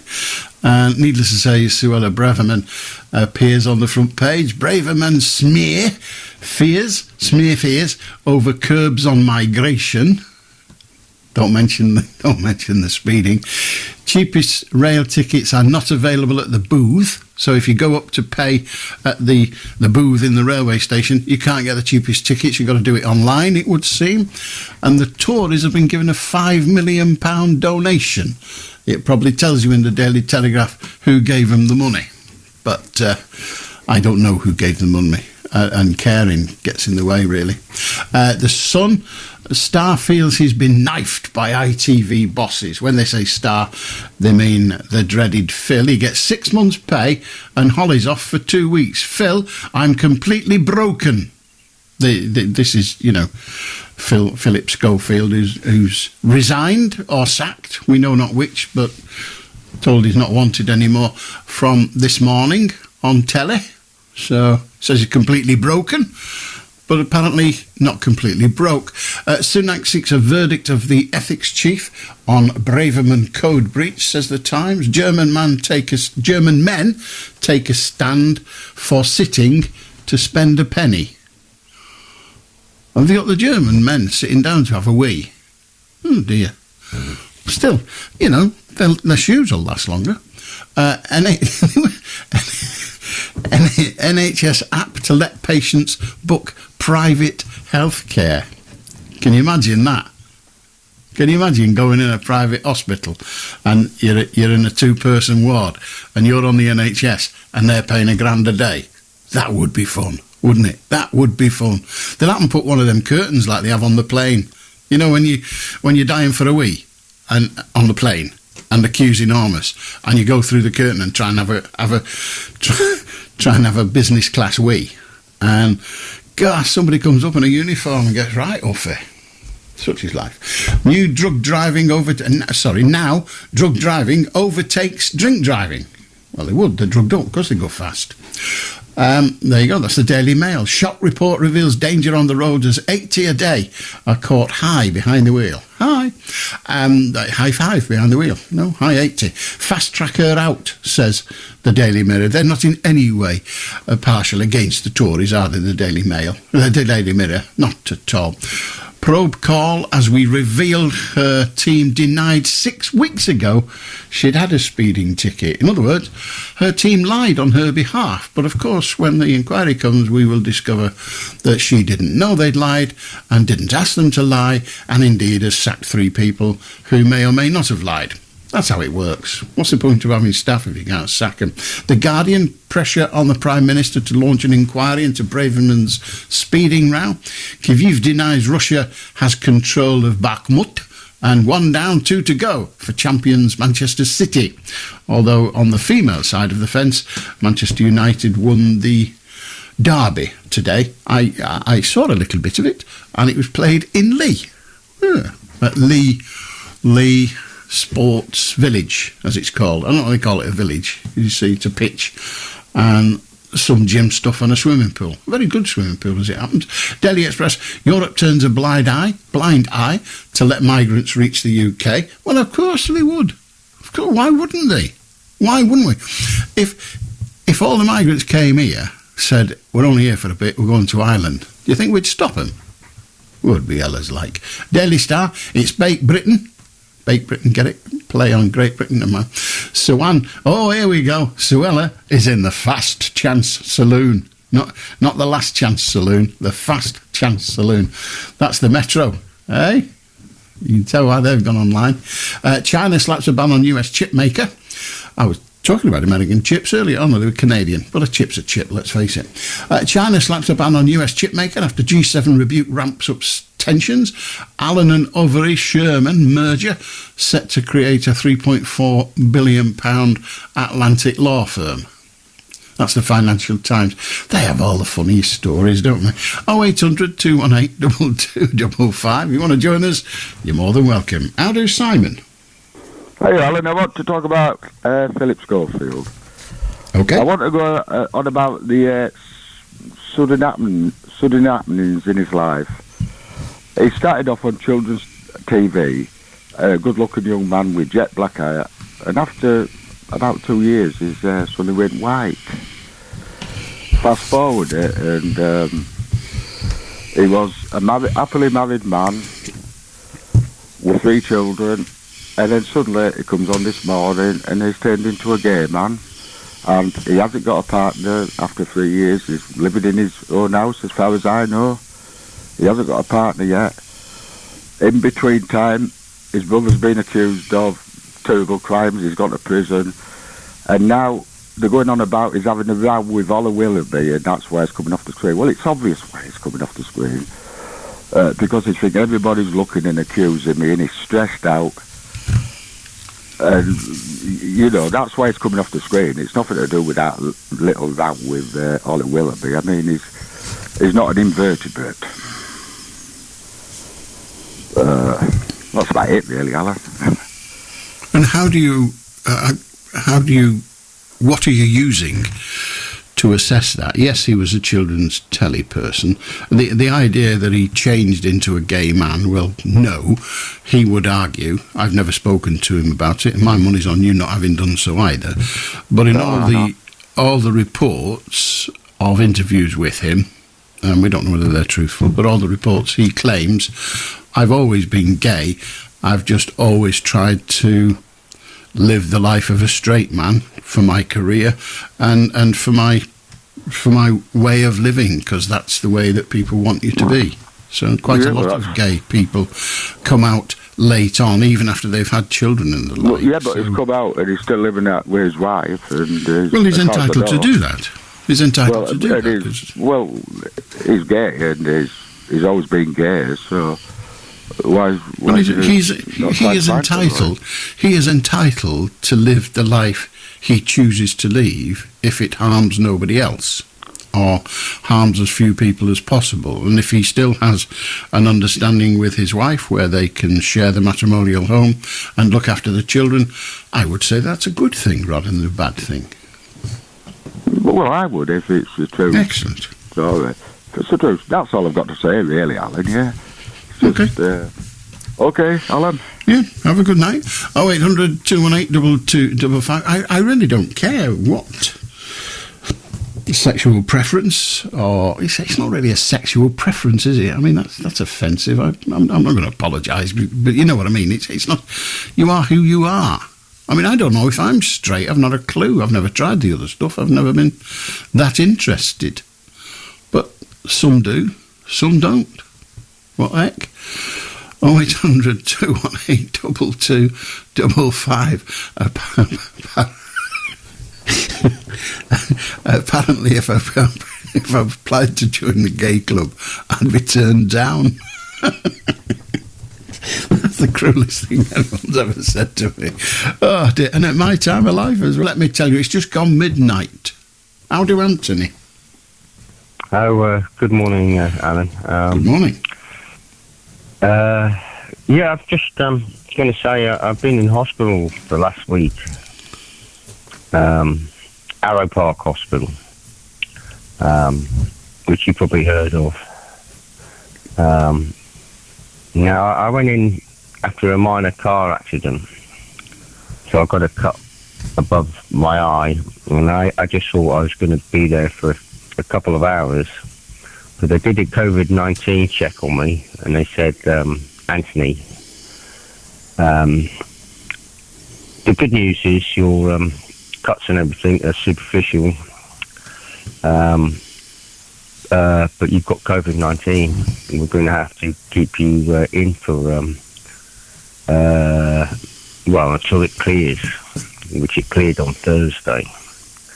But one thing I just want to point out is, because a lot of your listeners have probably not been in hospital recently, but the nurses are rushed off their feet, you know, and it's 24/7 as well.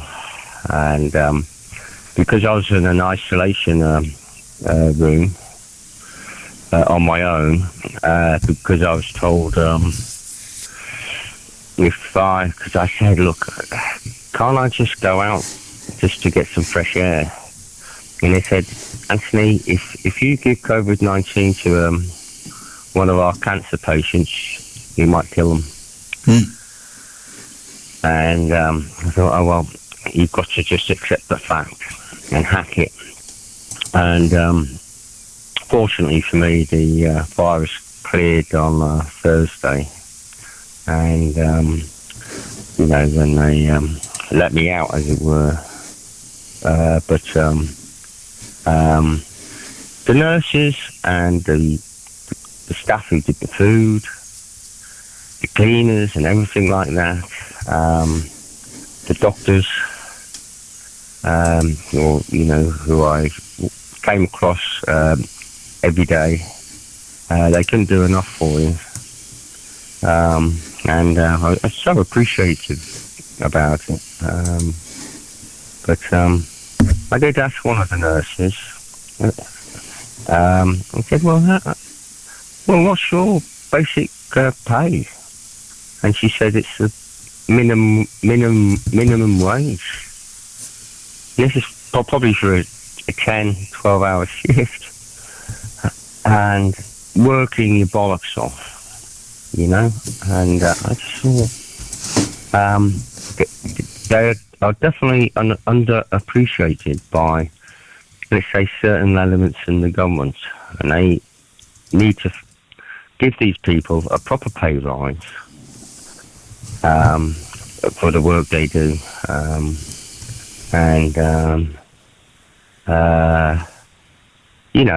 not saying they saved my life or anything like that, but nothing was too much. They made your bed for you. they even, help you get dressed and everything like that in the morning and stuff like that. And if you wanted a cup of tea, don't worry, the tea lady will be round soon, Anthony. I'll ask her for a cup of tea for you. And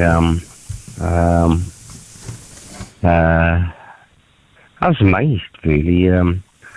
How much work these people were doing. Quite serious work as well, because, of course, they're coming across COVID-19 and other things all the time. If they're not getting the pay or the respect of the government for what they're doing. And I hope that changes sooner rather than later. I just thought that needed to be said. Okay, well, just for the record, a basic nurse, the lowest paid qualified nurse, gets about 650 a week. That's I not don't know really how much wage. that works out. I'm sorry? But, I don't know how much that... They might have been giving you the figure for after tax or what have you, how much they receive. Yeah, I know. I was amazed, Alan. I just thought, for the amount of care you're giving, someone like me and probably a dozen other people at the same time, I just thought... No, it's bloody hard work and the money isn't good. There's no question of that. The money is appalling. And it's no wonder that people are leaving the health service, often for other reasons than just the money. The work is horrible. And by that I mean it's hard. I don't mean it's horrible. It's quite interesting work a lot of the time. But it's just very, very, very difficult to do. And it's draining. Well, weren't you a nurse about, I don't know, a long time ago? I mean, when I was a nurse, the money wasn't bad. You wouldn't call it bad. You wouldn't call it good. You're not going to get rich being a nurse, but you wouldn't call it bad. Yeah. And I mean, in those days, there were considerably better patient-staff ratios. I can remember my first week on the ward. It was done differently then. You have to go to university now. Then you went and did a month or 6 week long course, and after that you were on the wards, and you were working on the wards. And I can remember our first week, and we were all enjoying it so much that we didn't take our breaks. And the charge nurse came one day and said, "Have you been for your break?" And we said, "No, we're not going for a break." And he said, "You are. Get out of here. I don't want you on this ward without breaks. So it's difficult work, this. Get out. I don't want you on the ward. Lunchtime, get out. You don't stay on the ward. You don't even eat your lunch on the ward. You get out." And that was how they dealt with you, because they wanted you fresh when you're doing your job. Now, try and take a break, dear God. So there were different times. It was a good time to be a nurse, the 70s. The money wasn't brilliant, but it was livable on. And I can believe that. was valued. The work was valued by the patients and the government, really, because they were paying it. In the end, I mean, the public pay it, but the government were paying it. It was a good job. Yeah, but I mean, the food at Arrow Park was very good, and you got breakfast, lunch, and dinner. And they were meant to do that as well, the nurses who were looking after me, and they were basically gone for only about, at the most, sometimes just 10 minutes to get to their, the staff dining area. Yeah. And I said, "Have you had your dinner yet?" He said, "Yeah, I just scoffed it down." And I'm back here again. That's why they're leaving. They're burned out. They're not leaving just because the money's crap. They're leaving because they're absolutely burned out. And the attraction of going to France, Australia or America, is that the work rate is less demanding and therefore in many ways more challenging, because you have to do things better if you've got the time to do them. You're not just, firefighting, if you like. I mean, it's a hard job. People don't realise, but it is a really, really hard job. And it is. It's there a good tomorrow. analogy, firefighter. Well, that's what you are doing. Yeah. You're just rushing from crisis to crisis. Because I had a dedicated nurse, 24/7 a day, who was just outside my room. It's called barrier nursing, if I remember correctly. Is that what it's called? Well, barrier nursing is probably the highest degree of prevention of cross-infestation or cross-infection, but you were certainly isolated. Yeah, oh yeah. No, Well, you survived, Anthony, and that's what matters. Yes, I'm still here, being able to ring you up, but I just thought I'd just point that out, and we know what they're doing, but burnout is and firefighting is the order of the day. It is the order of the day. Good on you, Anthony. 0800 218 2255, 10 past midnight. We're here to 1, and you're more than welcome to join us. Then we're gone, and we will be back next Saturday and Sunday, and the Saturday and Sunday after that. And then the programme will be here right through June, but I won't be presenting it through June. I'm on holiday. I'll be back on the 1st of July to present the first one then, and run right through till, the end of August at the earliest, and who knows when after that. But anyway, but I'll be off for most of June. I'll be here for the first weekend of June, and then not after that until the first weekend in July. Lucky me, I say. Yeah, I won't think about it at all, don't worry. 0800, someone will be sat here, I've no idea who. I won't think about them either. 0800 218 2255. Hey, well, not before the end of August anyway. 0800 218 2255 if you want to join us. And that was McFadden and Whitehead. Wasn't there a person called Andy Mc? Well, there must have been, but Andy McFadden. Maybe we went to school with him or something, I don't know. 0800 218 2255. How do, Andrew? How's you, Alan? Hope you find you well. Congratulations to City and all that, you know what I mean? I hope you win the Champions League. But I was just listening to some of the callers, and you say, I haven't got to the new one, the Western Approaches, sort of underground museum, and the war room, and Churchill's bloody ashtray, whatever's there, you see. It's one of these on my things to do list, and I don't live that far away, you see. But I just thought, you see, I still got the same pangs of rage that I did when I heard about that poor excuse for a human being throwing some sort of defecation against our Captain Tom. I think, what is the reason for that? You know, I still can't understand it. It upsets me so much, you see. You know, your dad, you got mentioned before, you know what I mean? But, he went in and arm against all odds, you know what I mean? And he was just sort of caught out with the Panzer Division getting a proper refit, And you think to yourself, what's the way I'm coming to? I didn't go to Scarborough last year, you see, but generally in the last sort of 5 years, been going to our forces days, just like for a day out, you know what I mean? But when she attacks on our soldiers, which has happened, there was an incident in Yorkshire, again, that horrible slime ball, Tommy Robinson was on the case and all that, but there was someone deliberately sort of run over after some awful human being, after he was found out he was a soldier. I think it was the Royal Life or something like that.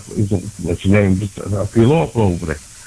But again, if people attack soldiers, real soldiers, I hope they get the same sort of penalties in the judicial system that they do for attacking first responders.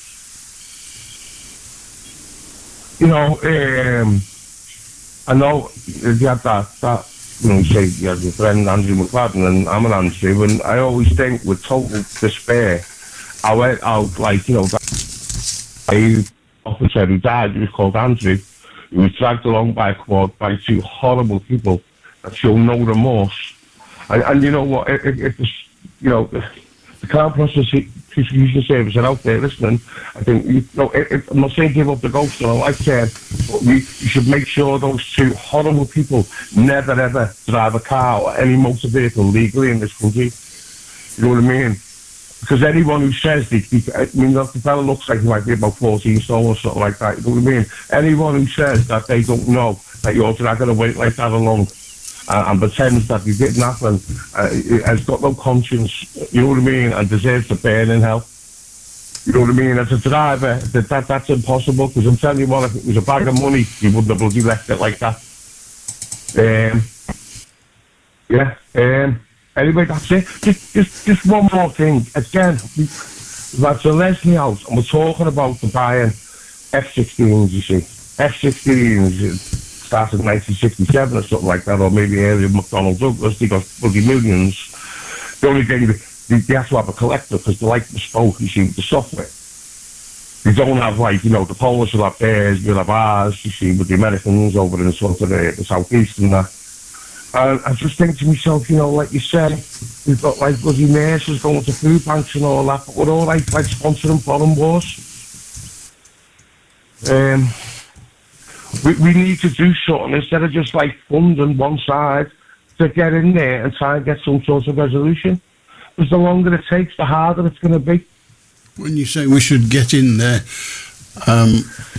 what do you mean? What do you mean? Look, right, the Ukrainians are saying, F the Russians, which is like nearly, 20% of the population. And I'm sure that the Russians who live there now don't want to be part of Ukraine anymore. So we've got to look into the future. People are saying this. Yeah, I'm just trying to work out what you meant when you said we should get in there. What do you mean by that? We, as like the human race, should get in there and try to. Well, the human race is already there. They can't. The whole of the human race can't go. They won't fit. So Ukrainians are members of the human race. The Russians are members of the human race. So what did you mean when you said we should get in there? Well, do you know what I mean? Putin's only I don't know what you mean. That's what I'm asking. What did you mean when you said we should get in there? What I'm saying is look, right.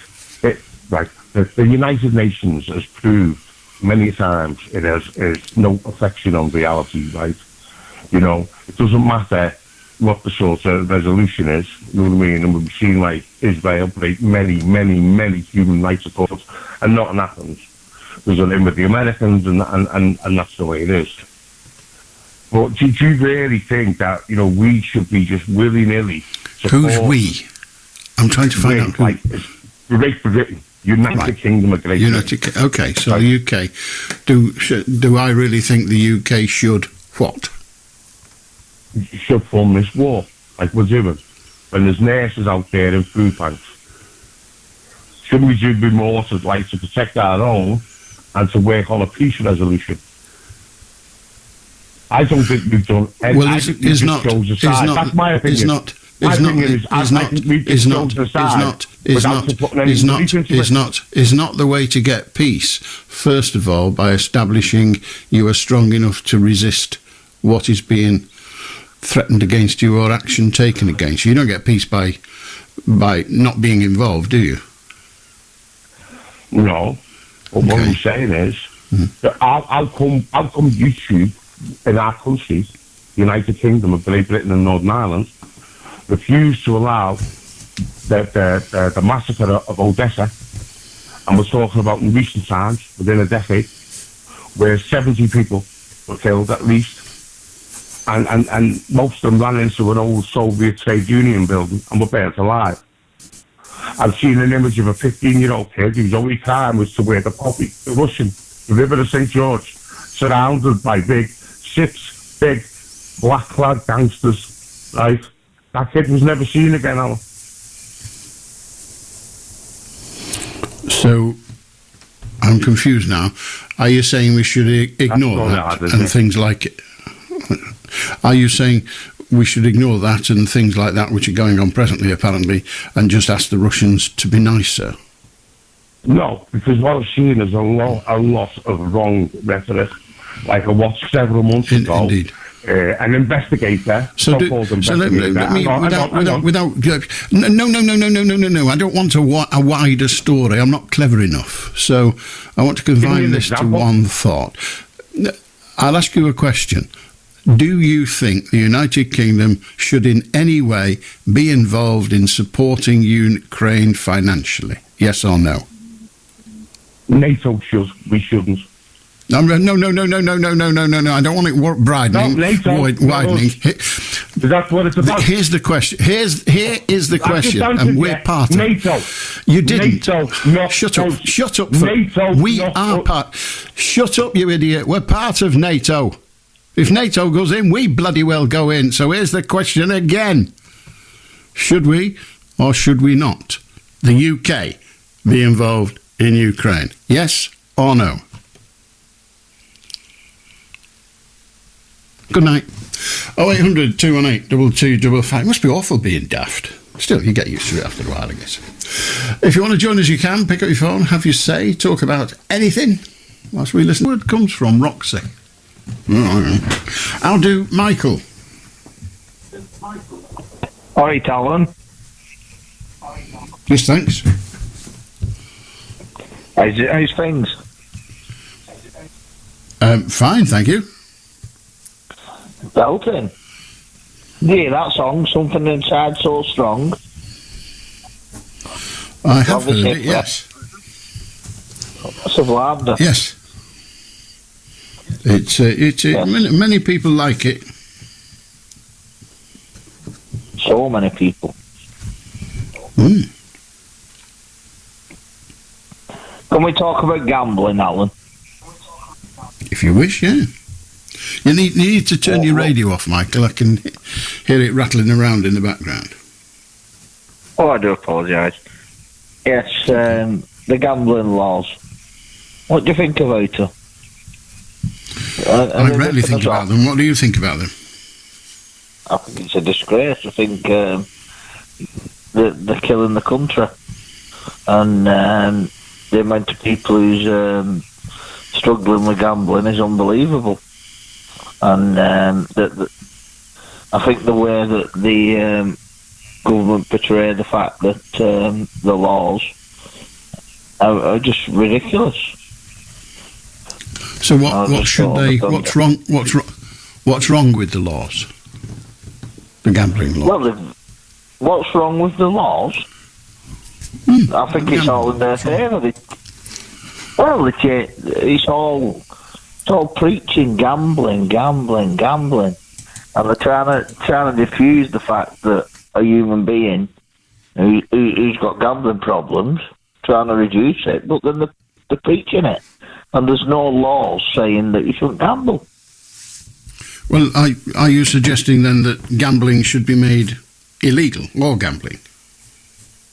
I think the advertisements, for starters, and then I think that there's got to be a way that these machines in the bootmakers are put down, because the way that they've changed it to £2 a blast instead of it's all wrong, because you lose more money at this present time and under the new regime than you did before, and it's supposed to be to help the gamblers. How so? If you can only invest £2 per time now, and previously you could invest, 200 or 2,000 if you wish. How come at £2 you seem to be suggesting people are spending more? Because you don't get a spin. You get this little wheel where you have to hit the bullseye, and if you don't hit the bullseye, then you don't get your spin. So it could take you £400 before you get your spin. Indeed, but how often did you get your spin? You have to win 3 times before you win. You have to win 3 times before you win. But that's gambling. That's always been the way. I mean, bookmakers make a fortune. Bookmakers' customers make nothing. That's how it works. That's how it's always been. So obviously, but the new regime, what the government pretelled is the fact that you win, they're trying to help you, and reduce the chance of you losing large amounts of money. It's all ridiculous. But why should the government stop people from spending their money in the way they wish to spend it? Why should they? They don't have to, but they tried to.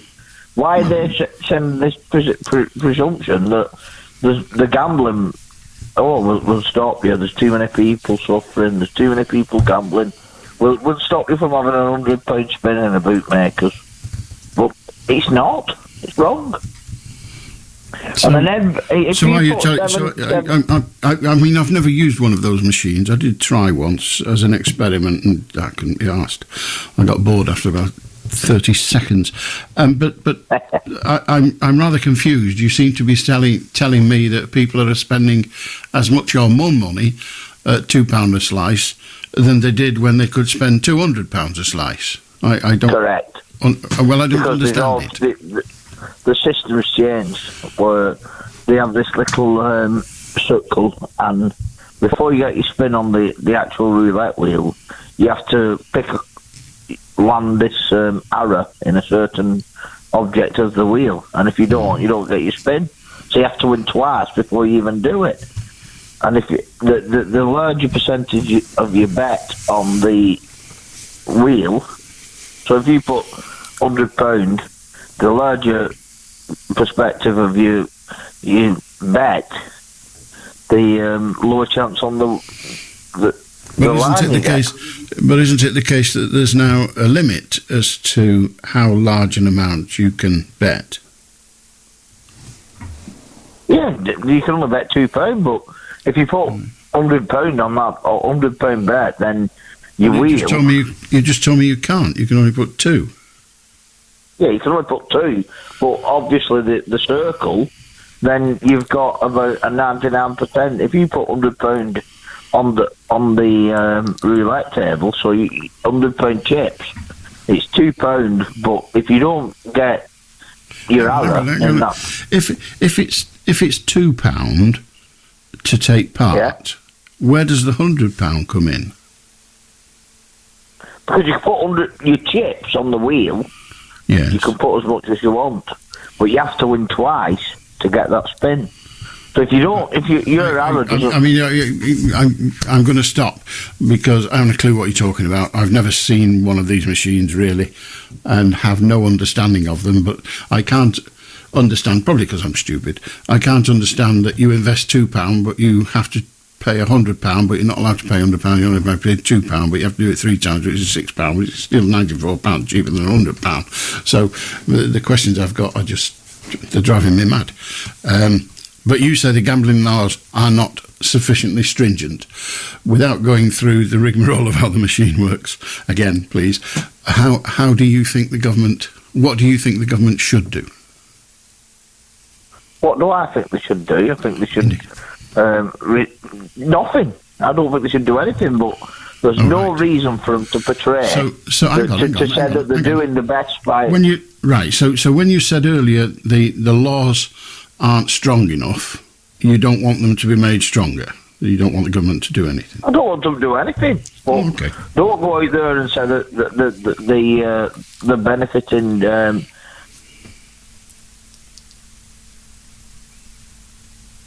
Hello? Well, you seem to have cut yourself off, Michael. Sorry about that.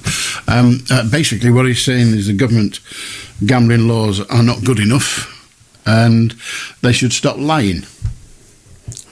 Telling the government to stop lying, that's a big ask. How do Morin? Hello, Alan. I don't know if you've noticed in a paper on Saturday, New York is sinking under the weight of the skyscrapers. So I fear, yes. I think it'll see the week out. Yeah, maybe. And it's 590 million tons of the structures in New York, and that weight is about 140 million elephants. I wonder who counted them. I suspect they didn't actually count them. I don't think there are that many. But it is a strange. But that's what they do, though. They tell you that at journalism school. I've never been. I don't know, but that's what they say. when they say, "Oh, the flood was the size of 7 football pitches," so that's a mark. Everybody knows what. That's the one. I don't know football pitches. It's 10,000 elephants. Well, we kind of know about an elephant, so blimey, 10,000 elephants, that's a lot. That kind of thing. A lot of elephants, yeah. So it's that kind of guy. I don't think there are any elephants in New York other than in the zoo. No, don't know where they got them from then. And it has sunk down about 9 inches since the 1950s. Good and so Lord. With the all the storms we get now,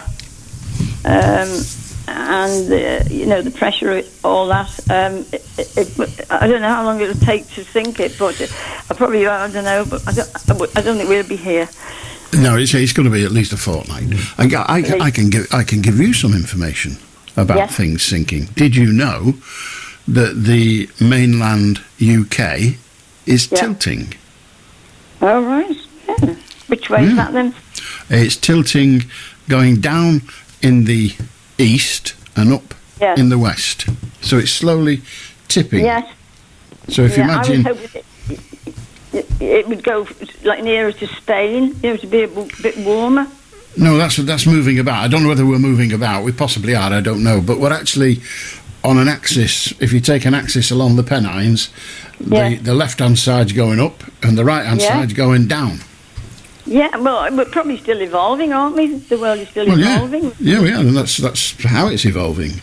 In the case of the United Kingdom mainland. So we're if it gets a move on, we'll all end up rolling to Yorkshire. What a terrible fate that would be. Yeah. The other thing was about the train strike. I think a lot of the trouble maybe with the government. They don't want guards on trains anymore, and I don't think that's the right idea, really. I think that they should have a guard on the train. Why? Well, for various reasons. To help invalids, wheelchairs. There's also going to be, no booking office there. How does the driver at the front know what's going on behind him? Fighting or fire starts, or how is he expected to be able to do those 2 jobs? Well, is he doing 2? What does the guard do? Well, I know one guard. I was on a train coming back from London from Euston Station to Liverpool, and the 3 boys pulled the communication cord, and the guard was out miles down the track with a lamp looking to see where it was. And these fellas had been opening and shutting the doors and walking down like menacing people. And in the end, I got up looking out the train and thought, well, it's here. I told the man it's here. And, we were on an angle then, and I thought, I wonder what time the next train is going to be coming. Would anyone be able to, get a message through to say, well, there's a train and it's been stopped on this, just on an angle we were, And well, the driver can and does do that. It's the driver's responsibility, the lack of mobility of the train. Yeah, but the new trains, or the very fast ones, how is he supposed to be able to go and sort something out at the back of him? Well, it's not his job to sort it out at the back of him.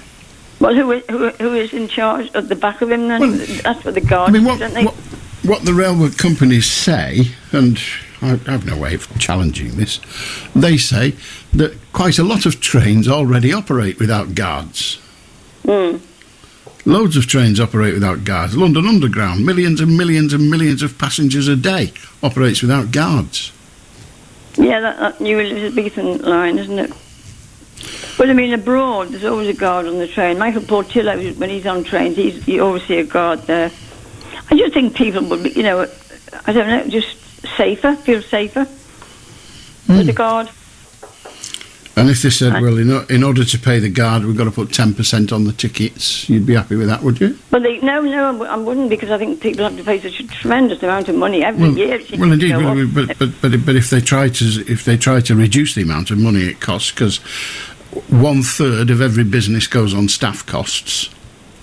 So if you half the staff by getting rid of all the guards, that'll protect us against some price rises, won't it?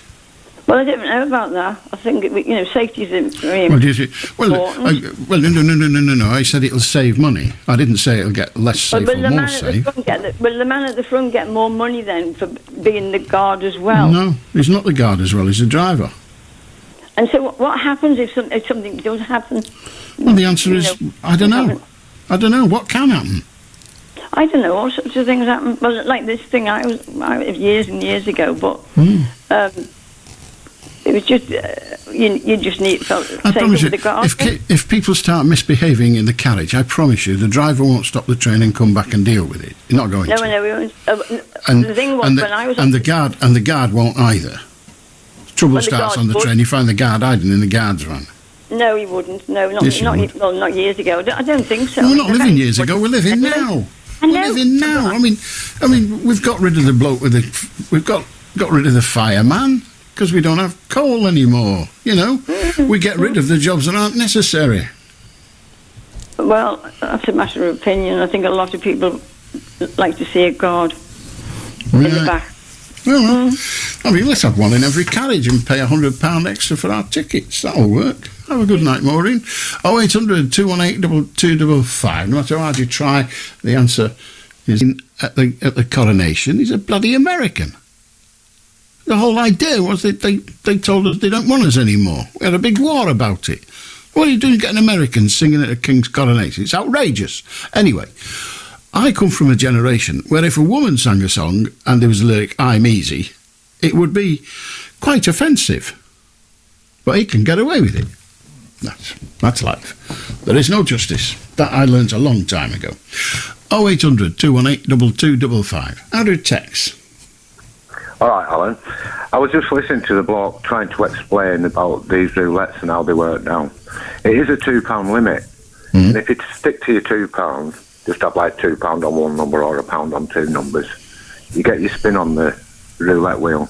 But now they can bet a lot more, and they can have like £4 on about 10 different numbers. But then, because they've gone over the limit, and it's like a clock, if you like a clock face, and it's red and green, and an arrow spins round.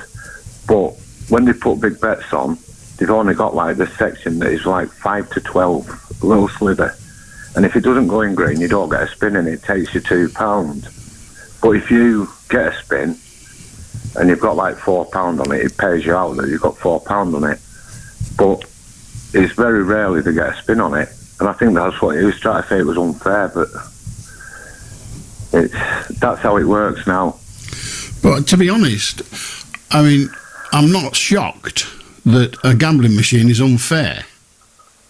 Well, it's like they all you can have £2 on one number and don't get a spin. But it's like if they want to put more on, they're rarely going to get a spin if there's only a little slither of green, are they? Well, I mean, how much could you spend at any one approach to the terminal, as it were? Well, it's limitless, isn't it? I don't know, I'm asking. Could I go in there tomorrow and say, right, I'm going to put £1,000 in this machine? Yeah, you might be on it about an hour. An hour? £1,000 an hour? Yeah. Good job I earn more than that, isn't it? You know what I mean? It's like... Yeah, so limiting it to £2. You don't have to play on them. I used to play on them, but if I ever go now, I just put a £2 on, and I get my spin. And if I lose, I lose. And I think he was saying it was unfair that you don't get a spin. Well, if you do get a spin and you win a lot more. Yeah. So you can't have it both ways. No. So it's right. So it's a bit like the lottery. I just wanted to clear that up. Okay, thank you. No, it's helped. So it's a bit like the lottery. You can buy £1,000 of the tickets, but it doesn't enhance your opportunity to win the big prize that much. Well, no. Or you can buy a £1. I think minimum's £2 now, isn't it? But it's just gambling. It's just the addiction, isn't it? It's like they want to win more, but yeah, but is it? It's going to be harder, isn't it? Yeah, I have trouble with this idea of addiction because most people that gamble aren't addicted. They have a go. They're not. They lose. It's a So, hobby. yeah. But there are people but who... it does become a problem if you get spiked with drugs. I'm not sure that the two are the same, are they? I mean, anything becomes a problem if you get spiked with drugs. Yeah, it does, yeah. It depends what you're into, I suppose. Indeed, but I mean, compulsive gamblers, they have an illness. I mean, they call it gambling addiction. I'm not sure I'd go with that. But it's the same. The symptoms are the same and the consequences are the same. But compulsive gamblers. But I don't understand how other people who aren't compulsive gamblers have to be controlled to prevent a compulsive gambler for doing what he or she chooses to do. I just... Well, that's me. I gamble, Alan, but I understand that if I don't control that, if I don't keep control of it, it will control me. It's one of them things. It's but you see, addiction, isn't it? It doesn't matter what the addiction is. But I don't there are people that get take that. drugs, but they don't seem to have problems with it. But yeah, there are people who take drugs and their body can become dependent on that drug, whereas and the same with alcohol, the withdrawal symptoms, the physical element of the withdrawal symptoms are quite horrible for someone who is addicted to those things, but they're commodities. I have difficulty in grasping the concept of addiction in the same sense, although I do acknowledge that it can be habit forming and can become an emotional compulsion. But I wonder about whether we have to limit other people's ability to do something that won't harm them, because a small minority of people who do that same thing, it will harm. I don't get that easily.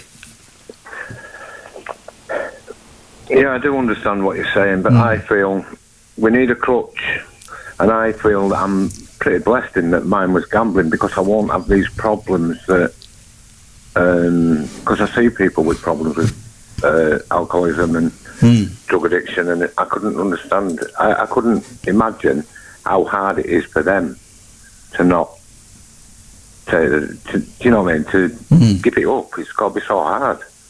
Whereas gambling, I feel, it's got to be the easiest to just say no. Well, I mean, for you it is, and it would be for me. My difficulty would get me to do it. But yeah, but for others, they can't turn it off, much as they want to. I mean, not because they're going to start shaking and falling down and you know, soiling themselves or something, but because they are emotionally committed to it.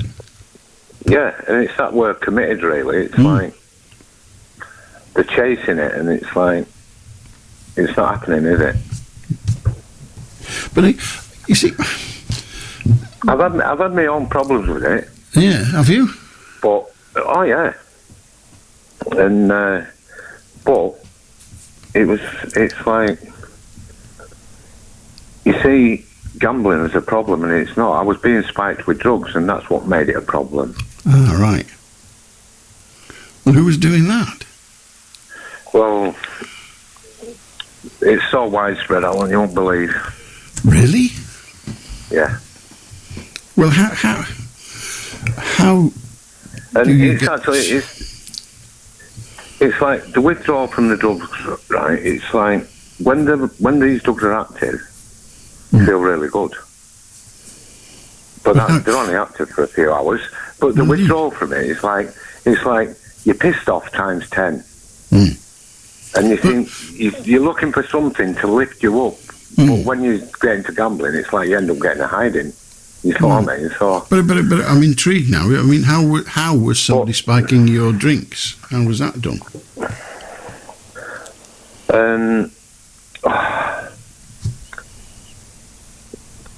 I'll give you an example. They used to give you like a free coffee, and you don't get out for no in bookies.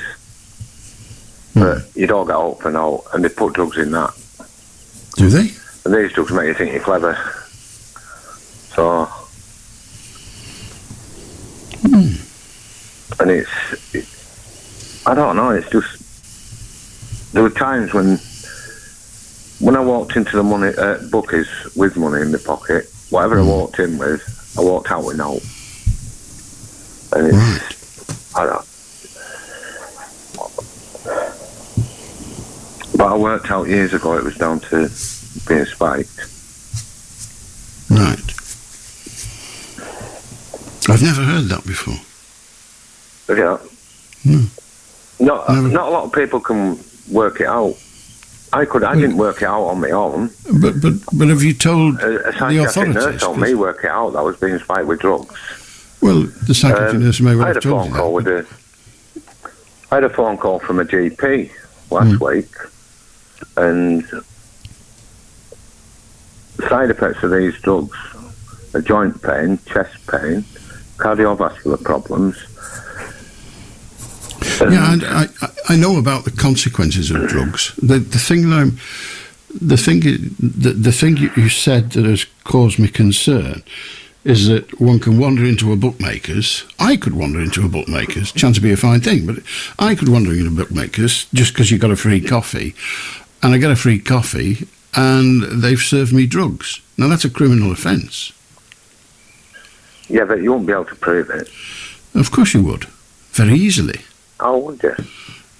Well, first of all, you report it. So hang on. If I was the answering police you. arrested, I was answering your question. You've been spiked with drugs. Go on then, sorry. So the police could very easily organise. Plainclothes person goes in there, says, puts 20 quid in the machine or whatever, blah blah. Can I have a coffee? Yeah. Takes it away, gets it analysed, sorted. Right. But if they're suspicious of them, they might not put drugs in it. Well, they might not, but these undercover police officers get involved in very, very serious crime with people who have guns. So I think they'd be very good at acting out the role, really. It's kind of what they do for a living when their life depends on it. Anyway, I've never heard that said before, and thank you for the new information. Thank you. I'll do Jacqueline. Hello. Or you take your coffee away and then get it analysed. Could I just read something to you on the text on the telly? A 10-year-old girl spent more than £2,500 on the gaming site Roblox. After changing the password on her family's iPad tablet without her mother realising. Now that's a 10-year-old girl. £2,500. A lot of dosh. It's a serious amount of dosh, but for a 10-year-old girl to do that is how gambling is very, very naughty. Very naughty. Yeah. And if you notice that of a night time, late at night, when somebody's maybe down and had a few sherbets, we'll have a go at this, we'll have a go at that. It's not the daytime. It's the nighttime people who've had a couple of sherbets. Gambling is very stupid and very naughty and ridiculous. Well, in my view, it's certainly stupid because it's a waste of money, and the gambler doesn't win. The bookmaker wins, but you know, it's very stupid to go in a public house and buy alcohol and sit there and drink it with people. As far as I can tell, it's very stupid to go and watch people play football. I mean, people are entitled to spend their leisure money in whatever way they wish, and you know, it's a free world, and it's not stupid. This is Jason Kay. Rishi Sunak is to discuss how the Home Secretary Suella Braverman dealt with a speeding offence with his ethics advisor after claims that she asked civil servants whether she could do a speed awareness course on her own rather than taking her security team into a group course. Labour and the Lib Dems have said involving civil servants in a private matter would have been a breach of the ministerial code. She was caught speeding while she was Attorney General just just before being appointed Home Secretary. The former Northern Ireland Secretary, Theresa Villas, says the situation would have changed for Ms Braverman because of the tighter security that came with her newer job. Speaking as someone who lived with police protection for very nearly 4 years, it does complicate your life, and you do end up asking civil servants questions about what would normally be domestic things. So I think that is a context to bear in mind, when decisions are taken on what happens as a result of this question. The Greek Prime Minister's centre-right party has claimed victory in the country's elections. The New Democracy Party of Kyriakos Mitsotakis has more than 40% of the vote, with more than 2/3 of ballots counted, but it appears to be 5 seats short of an outright majority. President Zelensky has told world leaders that the eastern Ukrainian city of Bakhmut is not occupied by Russia. A mercenary group backed by the Kremlin has claimed control after months of intense fighting. But addressing the G7 summit in Japan, Mr. Zelensky said Ukrainian troops remained in the city. 10 people have been taken to hospital after a double-decker bus crashed into a bridge in Glasgow. The vehicle's roof was torn off during the collision this morning. A number of people were treated at the scene. The first female Arab astronaut is on her way to the International Space Station. 2 Saudi astronauts are on board a private Axiom space flight operated by Elon Musk's SpaceX. Mishal Ashamimri is an advisor to the Saudi Space Commission, and she watched the launch at Cape Canaveral in Florida. It's an exciting moment because it's an inspiration for the entire region. And it's very important to us because the success of this mission will enhance Saudi Arabia's position in the space exploration community, because our goals are to benefit all humanity through science. We hope this mission will inspire girls from various backgrounds in order to advance the human experience. In football, Manchester City have celebrated a 3rd consecutive Premier League title. They beat Chelsea 1-0 earlier, but secured the top spot yesterday when Arsenal lost to Nottingham Forest. The City manager Pep Guardiola said his team had played well all season. It was quite extraordinary, and big congratulations for all organisation for incredible effort. Be patient for all of us, and we did it. We didn't miss, we didn't lose the games, and that's why we took this advantage to make tonight champion again. The American golfer Brooks